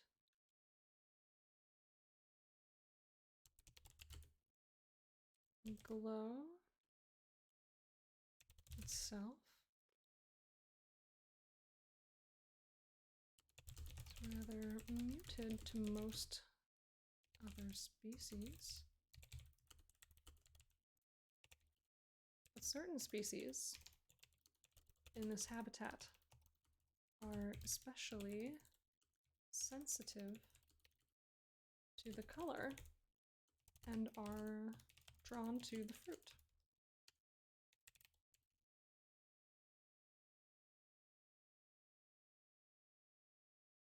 $50 to 70 cents for a small art of an actor or something. 1 to 3 euros. Full art anything 5 or more on big stuff. So I'm going to tell you right there, those are criminally low prices. Like actually criminally low. I would absolutely, like, if you genuinely believe that your work is worth like such small prices, I would put all of your effort and all of your time into improving your skills, into working on yourself, because just as a time investment, 50 cents for even a small piece of artwork is like way too little. Like build yourself an audience if you can. Like start as early as you possibly can. Like build yourself an audience, get a community together. Like if you work on yourself and you work on your marketing, you will absolutely find people who will buy your art no matter where you are from. Physical art. Your country's not high on art.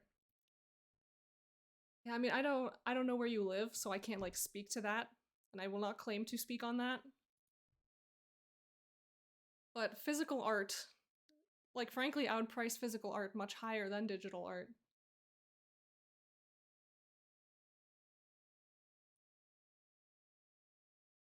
But I'm just gonna be here to hype you up. Like you deserve more than that. I promise you. You deserve so much more than that.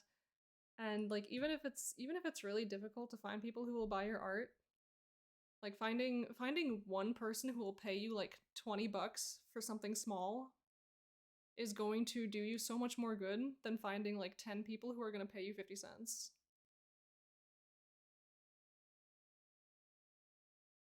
I buy a drawing tablet and make money, money, money. Yeah, see, that's always the hope. But again, like the single most important part of making money as an artist is knowing how to market yourself and knowing where to find people who will purchase your art. Like it's the hardest part, but it's also the most important part, because if you can't find people, it doesn't matter how good your art is, first of all. If you have good art and you don't get customers, it's not because your art is bad, it's maybe because your marketing is bad. Everything's cheap here. Yeah. Yes, it's one of those weird things, like art is a luxury. And there are always going to be people who are willing to pay money for the things that they value. And if they value art, they will pay your prices no matter what you set them as. Yeah, but of course, like I cannot speak for every place, every country, every situation. What matters is that it's sustainable for you. It is very possible that if you work for dirt prices, you will burn yourself out because you don't feel like you're getting value out of it. You might start to feel like it's not worth it. You know what I mean?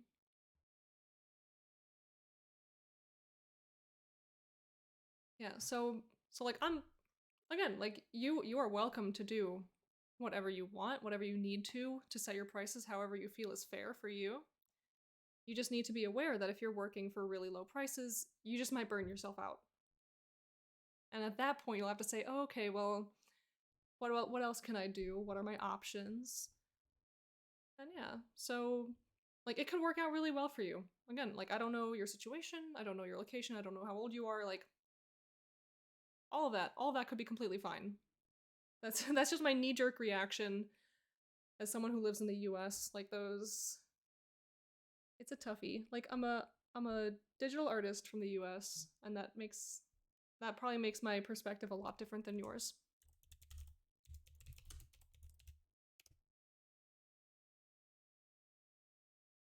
Yeah, like if it's your little hobby, your little side thing, it's totally fine for you to be like, yeah, I'll do this on the cheap. I'll just have fun. You just and because I've been in this cycle before, when you turn your hobby into something that you've monetized, it can become very stressful. It can become very stressful and it might make you enjoy your hobby less. So that is not me saying not to do it. That is me saying be mindful, be careful, understand your needs, your limits, your desires. Get to know what your favorite things about your hobby are and how to preserve those things even when you're trying to get like to do work for other people on the regular. As long as you have like a solid sense of self and an idea of what you want to do as an artist, you'll be fine. I fully believe you'll be fine. Let's see. So we've just rolled again for our next prompt, and we're doing documents. Very cool. And our D30, we got 22. We're rolling a lot of 20s. Popular.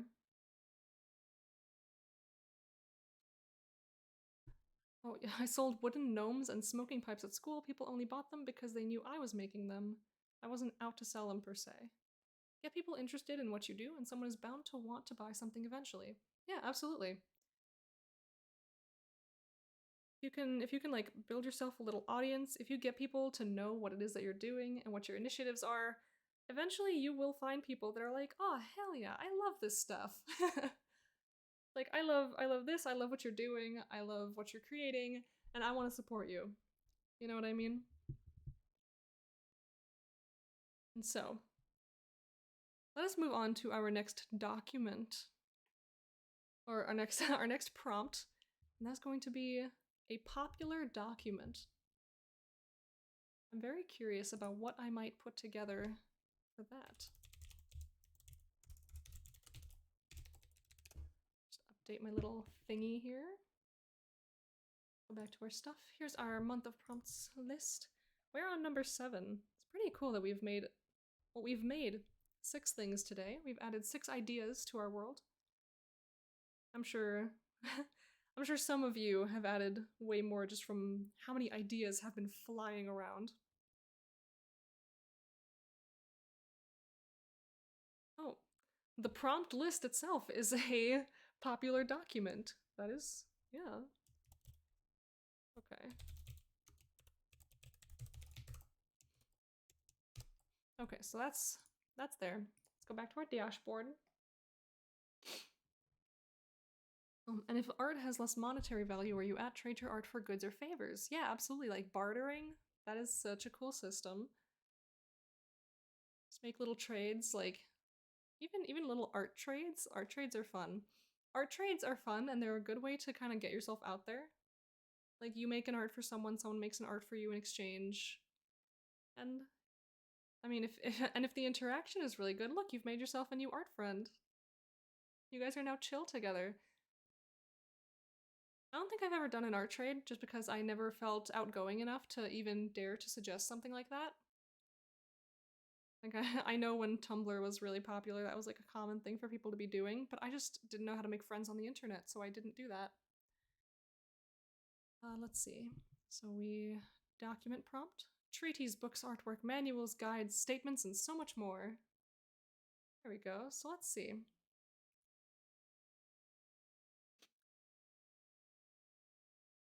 I've traded smoking pipes for sausages, pâtés, shotgun shells, cured meats, and so on. Very cool. Oh, I would definitely trade some art for some like good cured meat. Give me some tasty treats, please. So yes, what is a popular document for some place in my world? I'm trying to think. I'm just trying to think of the places in my world and what they may value. What kinds of things they might share and circulate amongst each other. I almost want to say that maybe there's a popular book, like a popular novel that people in like a specific place in my world like to read, like to share with each other. You know? Oh, not bragging here, just trying to get you away from the idea of selling 50-cent drawings. So still don't understand the prompt. Oh, well. Okay, so documents, that's the category that we're in. So we're trying to make a document. That could be anything from a flyer, a book, anything written, any contracts, like any written item, any written document. That is what we were trying to write. And so the prompt itself is popular.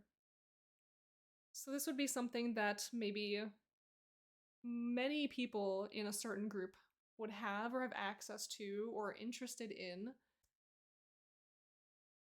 So my idea, maybe, is that there's like a book or a novel that people are really interested in.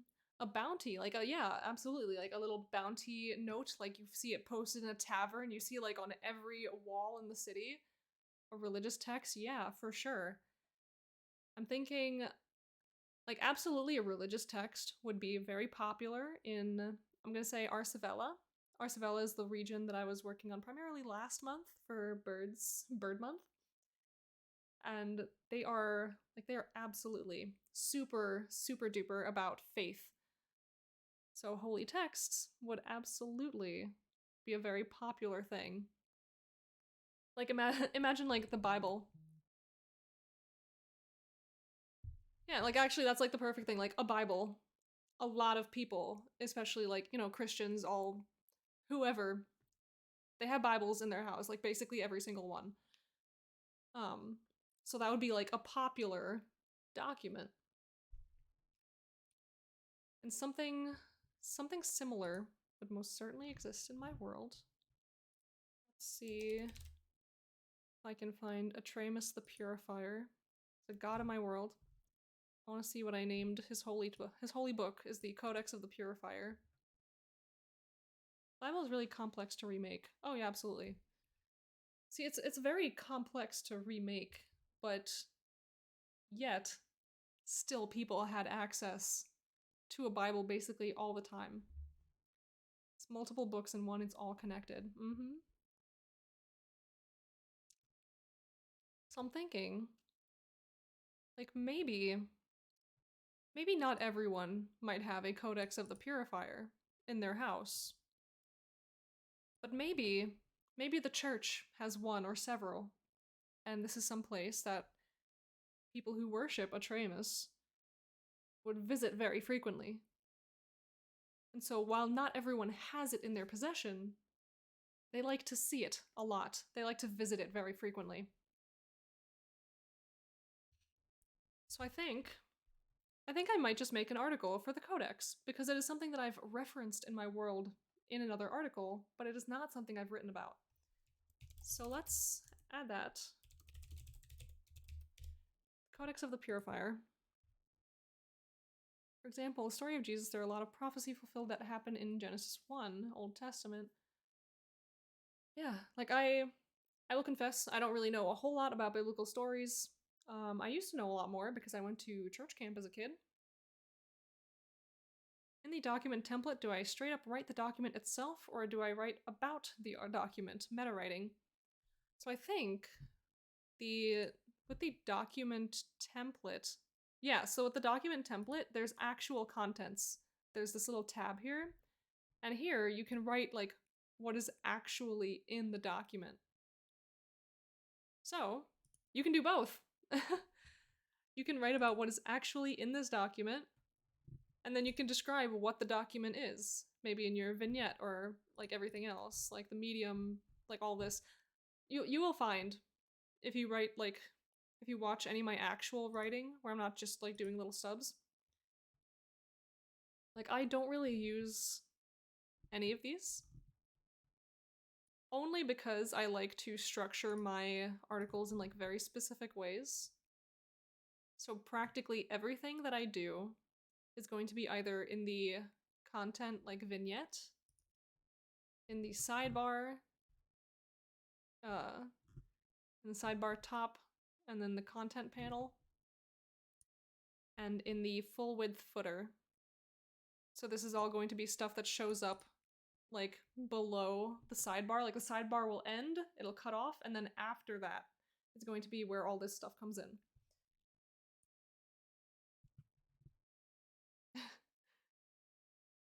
Same, I don't use template specific prompts.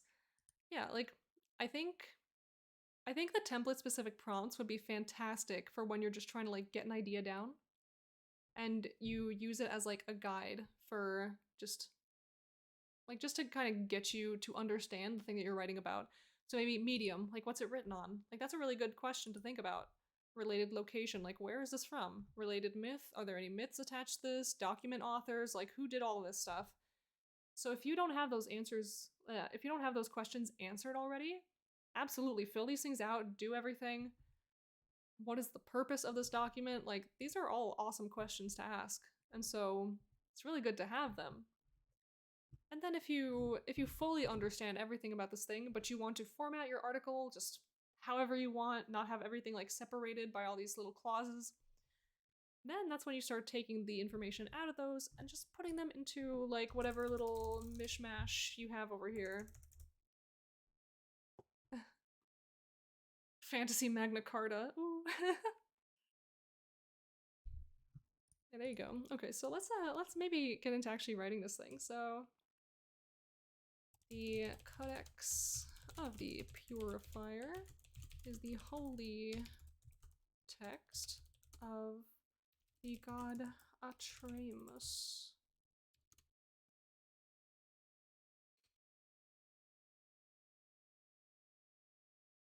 Hmm.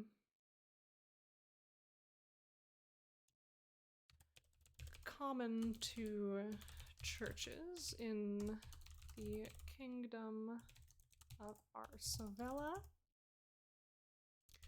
This holy text is one frequently visited by a faithful of this god, though only those who devote their lives to worship would have a copy of their own. Oh, it's 53 words, no.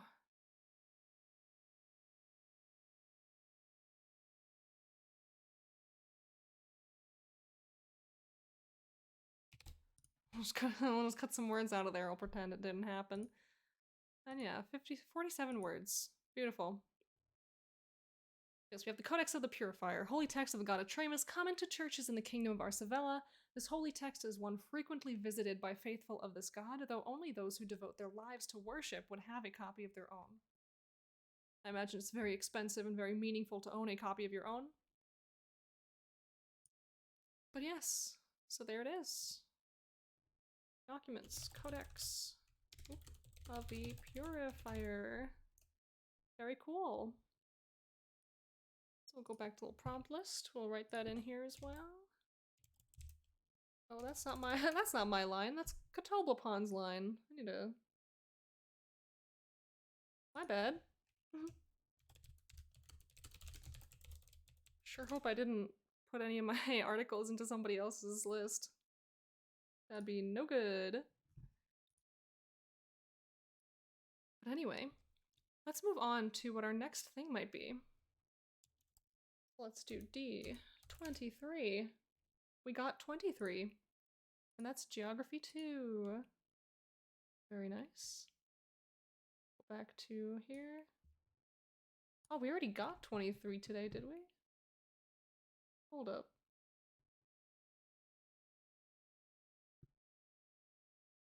Yeah, I guess we did. Very cool.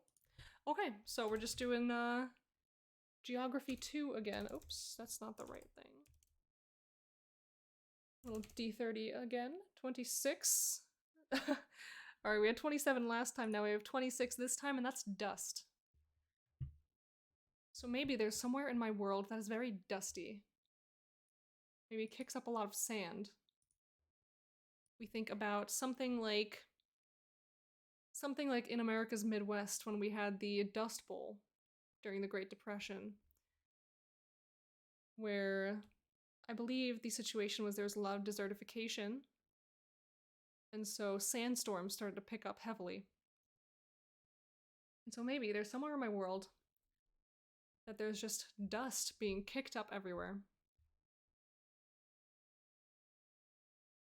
Yeah, I'm a big fan of that. So where are we? Remnants of an old town. Ooh, you know. The remnants of an old town, absolutely. Destruction. I have a place in my world like that. And that would be East End. And so that would be a settlement that was completely destroyed in the past by a sandstorm.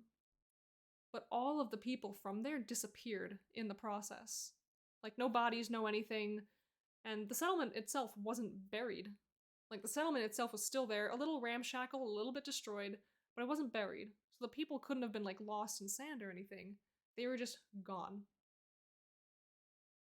So, I've already written a little bit about this place, about what happened,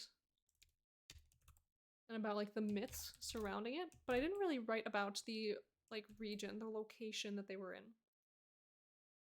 Imagine a post-apocalyptic world with a sun and clear sky and giant robotic structure in the background. Why? I don't know. Phyrexia from MTG. Yeah, Phyrexia? Very cool. Absolutely get points for referencing that. Let's see. This is going to be another geography article. And I think this might, depending on time, this might have to be my last one of the day. But if we can work quick, we might be able to squeeze in one more. We have it's my stream. I can cancel it whenever I feel like. But we have 8 minutes left of scheduled time. And I do have plans after this. Let's see.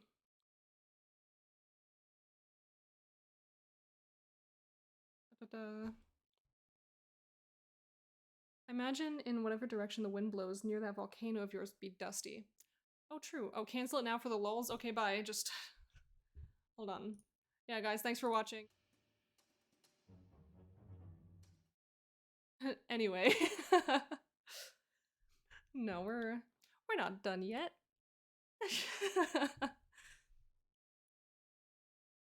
Silly. Who knows? Maybe I'll just have to extend stream even later. I'll just do a 24-hour stream like my friend Grinning Hazard. I believe he's just like started doing another 24-hour stream. He went through 7 whole days of a subathon. And I just see today, like, hey, I'm doing my first ever 24-hour stream. Like, hello? Are you not tired? Are you not exhausted? Are you human? But yeah. So that's what's going on.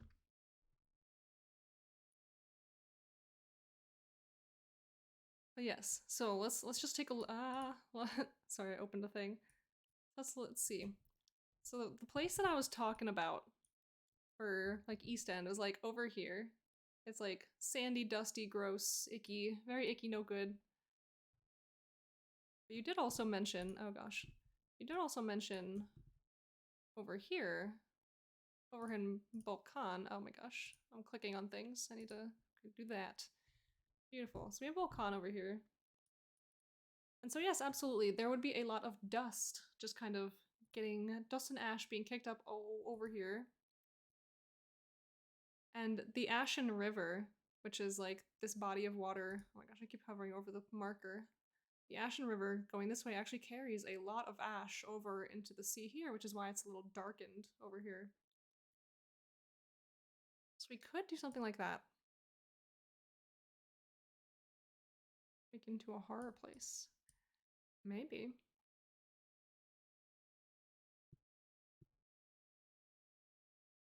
I think I'll go this little section here. And so I will write about some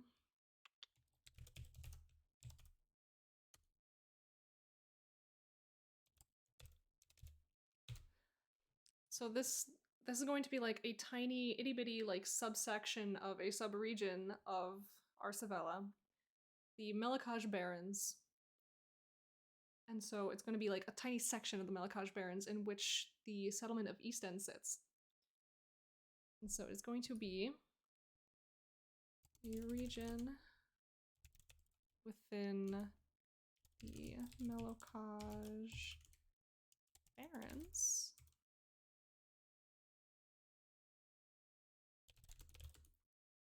To the lost settlement, East End. Once a habitable zone. Now a dusty and unlivable place plagued by frequent sandstorms, which sends sands further and further north into the Savellan Northlands. I'm happy with that. Yeah, there you go. Look, we made that one quick. I dare say we can do at least one more.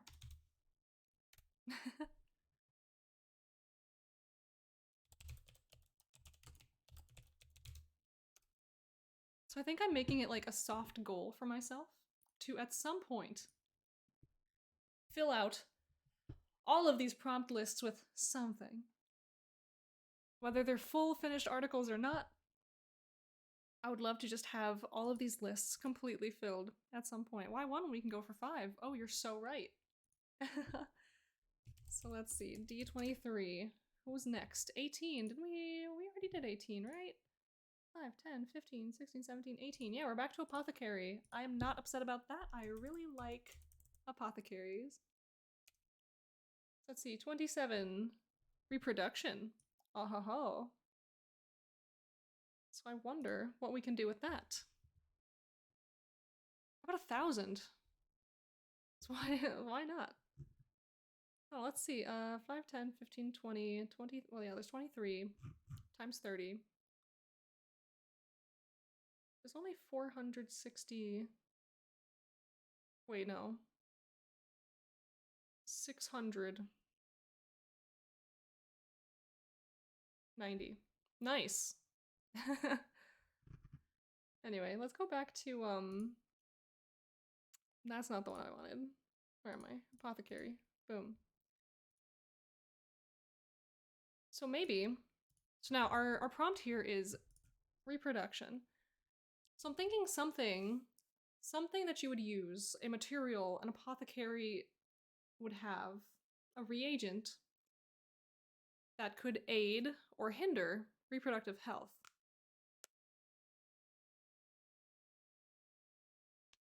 Like maybe how there are certain herbs that people, like even in the real life, certain herbs that people take that can help regulate, say, a menstrual cycle to like keep you healthy, keep you just, you know, keep you going normally. Contraceptives, absolutely. Contraceptives, fertility aids to do the opposite of a contraceptive. Like there are a lot of options here that we can go for. So I'll just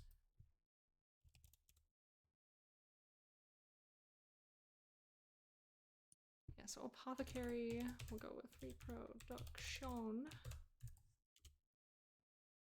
Homunculus, idea from alchemy. True. So let's go back to the dashboard.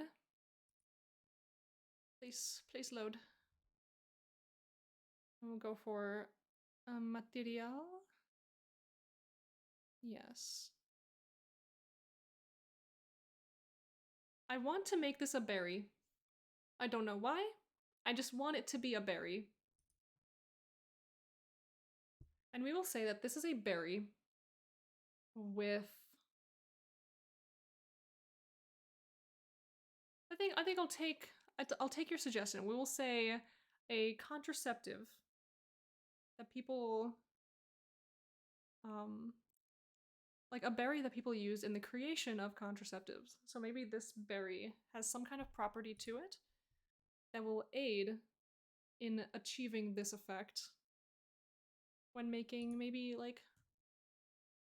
make something like drinkable, like maybe make a potion. That's something that people take as a contraceptive. I say potion, but I just mean like a liquid medicine, like something that people drink. What's a contraceptive? A contraceptive prevents you from like having children. Like it's birth control.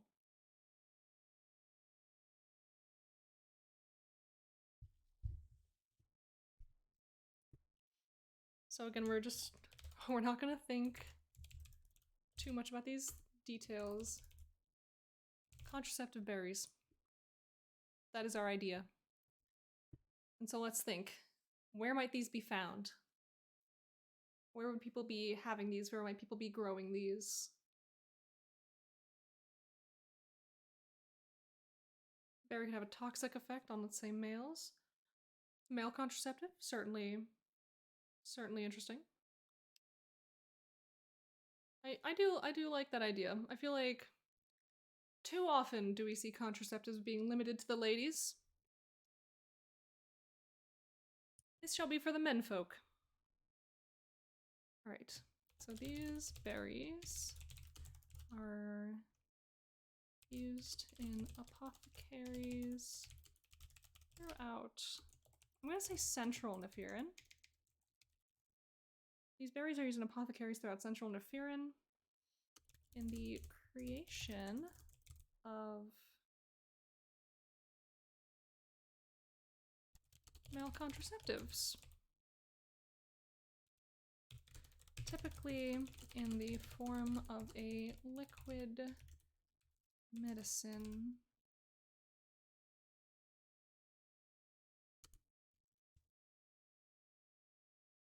Could be an evolution adaptation to prevent specific animals from eating them and can birth control animals. I do see, okay, I actually really love that idea. So animals would know kind of instinctively because maybe they've been taught, or maybe just like it's a thing. Yeah, unfortunate truth, men's contraceptives have permanent effects. That's why we see mostly female contraceptives. But hey, it's fantasy. Exactly, it's fantasy. We can do whatever we want. We make the rules here. Oh, bananas are berries. I see, part of me deep down knows that, but I don't like it. So I often choose not to acknowledge it. And strawberries aren't berries. Yeah, that's... See, when the real world does stuff like that, I think we as fantasy writers can just... That gives us license to do whatever we want, and no one can complain because you know what? The real world just pulls this stuff all the time.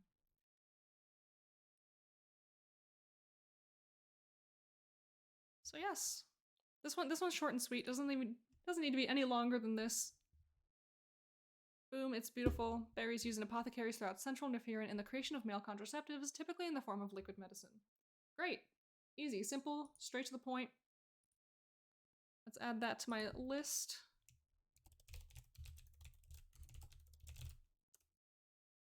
Beautiful. When the real world slaps you across the face, we act like it didn't happen. Okay.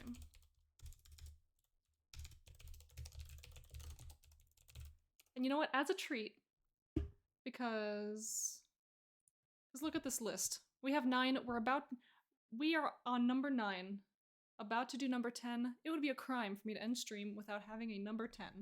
A nice, round, even number. I do not subscribe to the science of strawberry does not berry. Linguistically, they are berries. That is true. I don't actually know the reason why they're not classified as berries. Like, I've never looked into it. So yes, let's do one more. Alright. I rolled the die. We got 15. 5, 10, 15. Oh, we got bugs! We are going to end today's stream on buggies.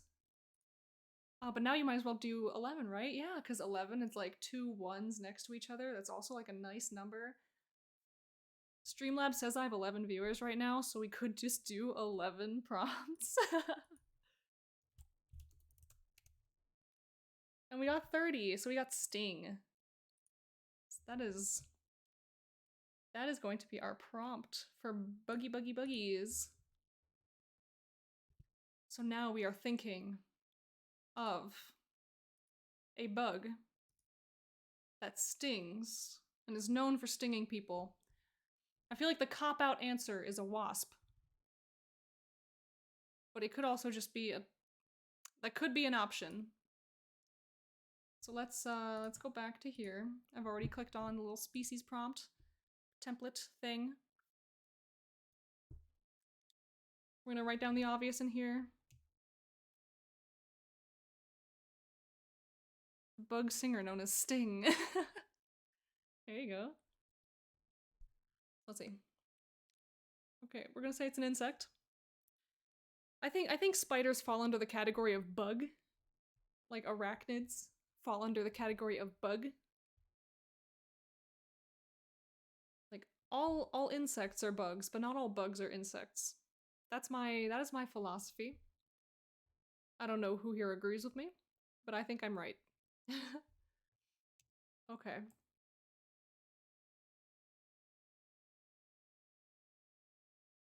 What about... I don't know, part of me... I'm thinking, okay, so I'm thinking... I'm sure most people know the phrase Float like a butterfly, sting like a bee. What if we have a butterfly that stings people? Float and sting like a butterfly.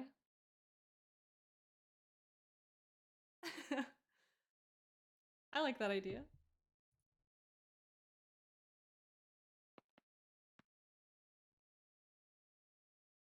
So I think we will go do that. We're going to make a butterfly with stinging capabilities.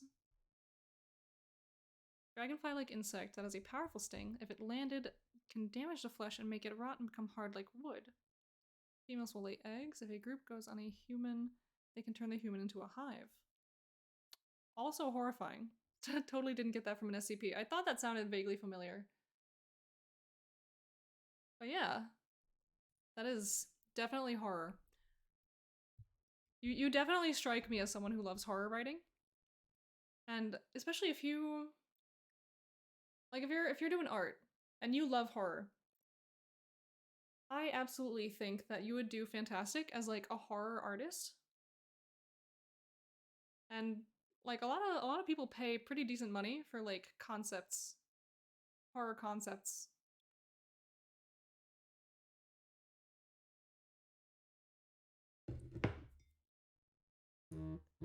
Hey, where are these notifications coming from? Stop. Can't plug in my phone, especially if I'm going places. All right. So, good with epic fantasy, demonic, angelic, eldritch, and horror. That's like a good combination of things. Yeah, so we have a stinging butterfly. I wrote stringing. It's not string. Well, it's complex like that and more stuff. Yeah. I mean, it's always cool to have a complex world. There's always so much to play with. I feel like I would just get way too... I feel like I would get way too overwhelmed just having like so many big ideas all coming to like clash together. However, who knows?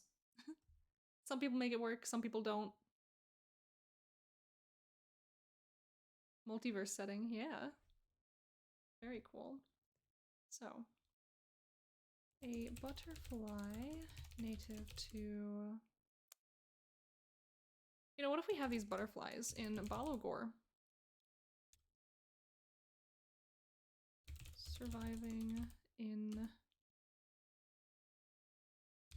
very cold polar climate. 20 worlds and more in 40 stories. But what does the sting do? You know, that was a very good question. It could just hurt like hell. For some bugs, it really is that simple. It just really hurts. It just absolutely sucks. For some bugs, it could do a lot more. It could be venom, it could be... Like, it could be venom, it could be using you as a host for eggs. I don't quite want it to be so... I don't want it to be quite so, like, horrific. I don't really want this to be like a horror creature. I'm quite happy with this just being like a deterrent. Like, do not touch me, foul beast, for I will sting you and shall hurt. Quite a lot. However, I do think that given the location that I have selected for this creature, it could absolutely do more than just that. But I don't have it in my brain right now exactly what I would want that to be and what would make sense for my own setting. I do think that this could be like a necrotic bite, like a necrotic sting, because that would most certainly fit the setting.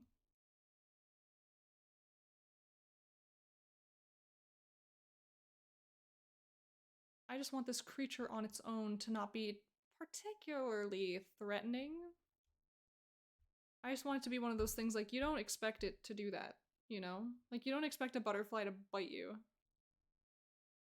and be just like a menace, a terrible thing. You just expect them to be like, oh, I'm floating around, I'm pretty and I'm cute, I don't do anything, you know?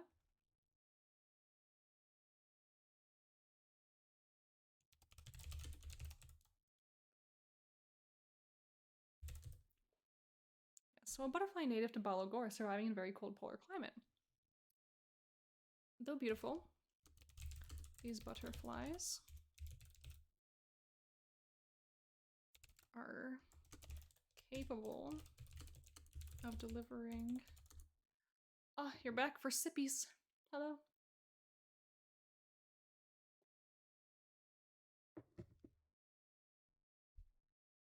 Oh my gosh, now now the train starts. Hello. Thank you. Yeah, though beautiful, these butterflies are capable of delivering debilitatingly painful stings.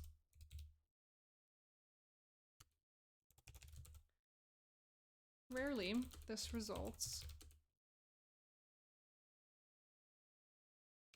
in...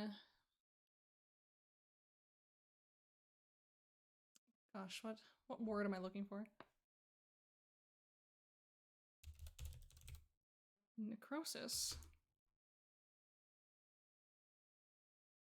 As residue from their... As residue from their favorite flowers seeps into the wound. There we go. So maybe the butterflies themselves are not what inflicts the damage. So it's always kind of like a toss-up if something bad is actually going to happen to you.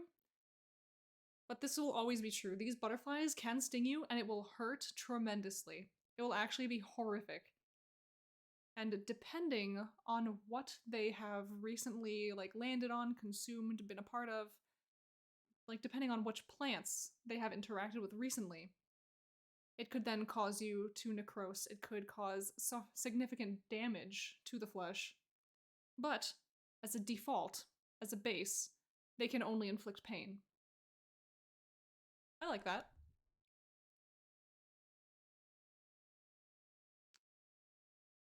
I'm gonna call it Necrosting Butterfly, because that just sounds cool.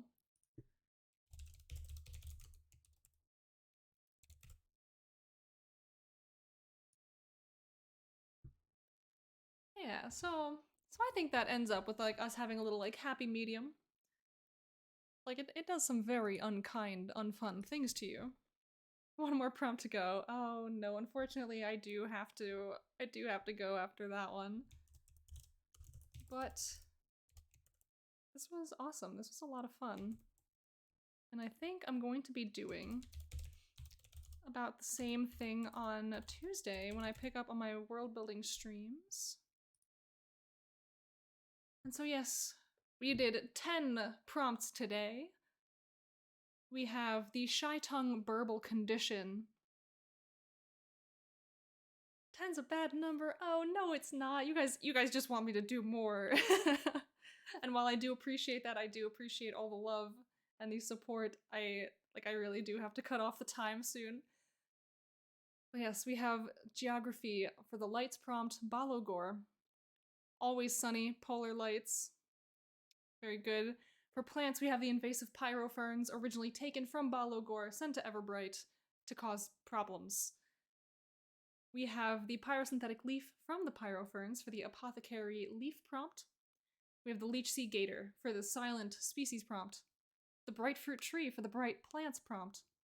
The codex of the purifier for the popular documents prompt. The Melocage cliffs for the dust geography prompt. Contraceptive berries for the reproduction apothecary prompt. And the necrosting butterfly from the sting prompt for bugs. This was awesome. This was really cool. And so yes, again I shall say, if you are in the World Anvil community and you do not have access to the spreadsheet, go and get it for yourself. It is fantastic. It is a wonderful collection of prompts. If you are not in the World Anvil community and you just want the prompts themselves, you are welcome to join my Discord server. I have all the prompts in a little forum post. I shall show, boom, in the Adventurers Hall. Down here, every single one of these prompts shall be listed in these lovely pictures, I believe created by Solar Cat. They're awesome. They're very cool. They're very easily accessible. yeah, you're welcome to join. This is the Discord server. I post all my announcements. I post a lot of stuff. I even have World Anvil announcements, just kind of hooked up right to the server. Welcome to come chat, come share memes. Do whatever you like. It's my own little creative community. So yeah, artists, writers, everyone's welcome. And with that, I must go. I must call it a day. I will just drop my little World Anvil link for anyone who wishes to see or follow. And of course, socials, if you just want to catch me elsewhere on the internet. I welcome you as always. We are going to see now, just because I don't want to just end everything for you guys. We're gonna see if there's... Oh wow, there's actually nobody online to raid. Okay, that's so sad. Well, anyway, thanks guys for coming by. Thanks for stopping in. Thanks for doing these prompts with me. I had so much fun. So, everyone, take care, stay hydrated, stay creative and productive, and I will catch you... Well, I have stream tomorrow. I will be playing Graveyard Keeper again, a little gaming stream, cozy games. Come hang out for that if you'd like. If not, I'll see you Tuesday for more prompts. Toodles, goodbye!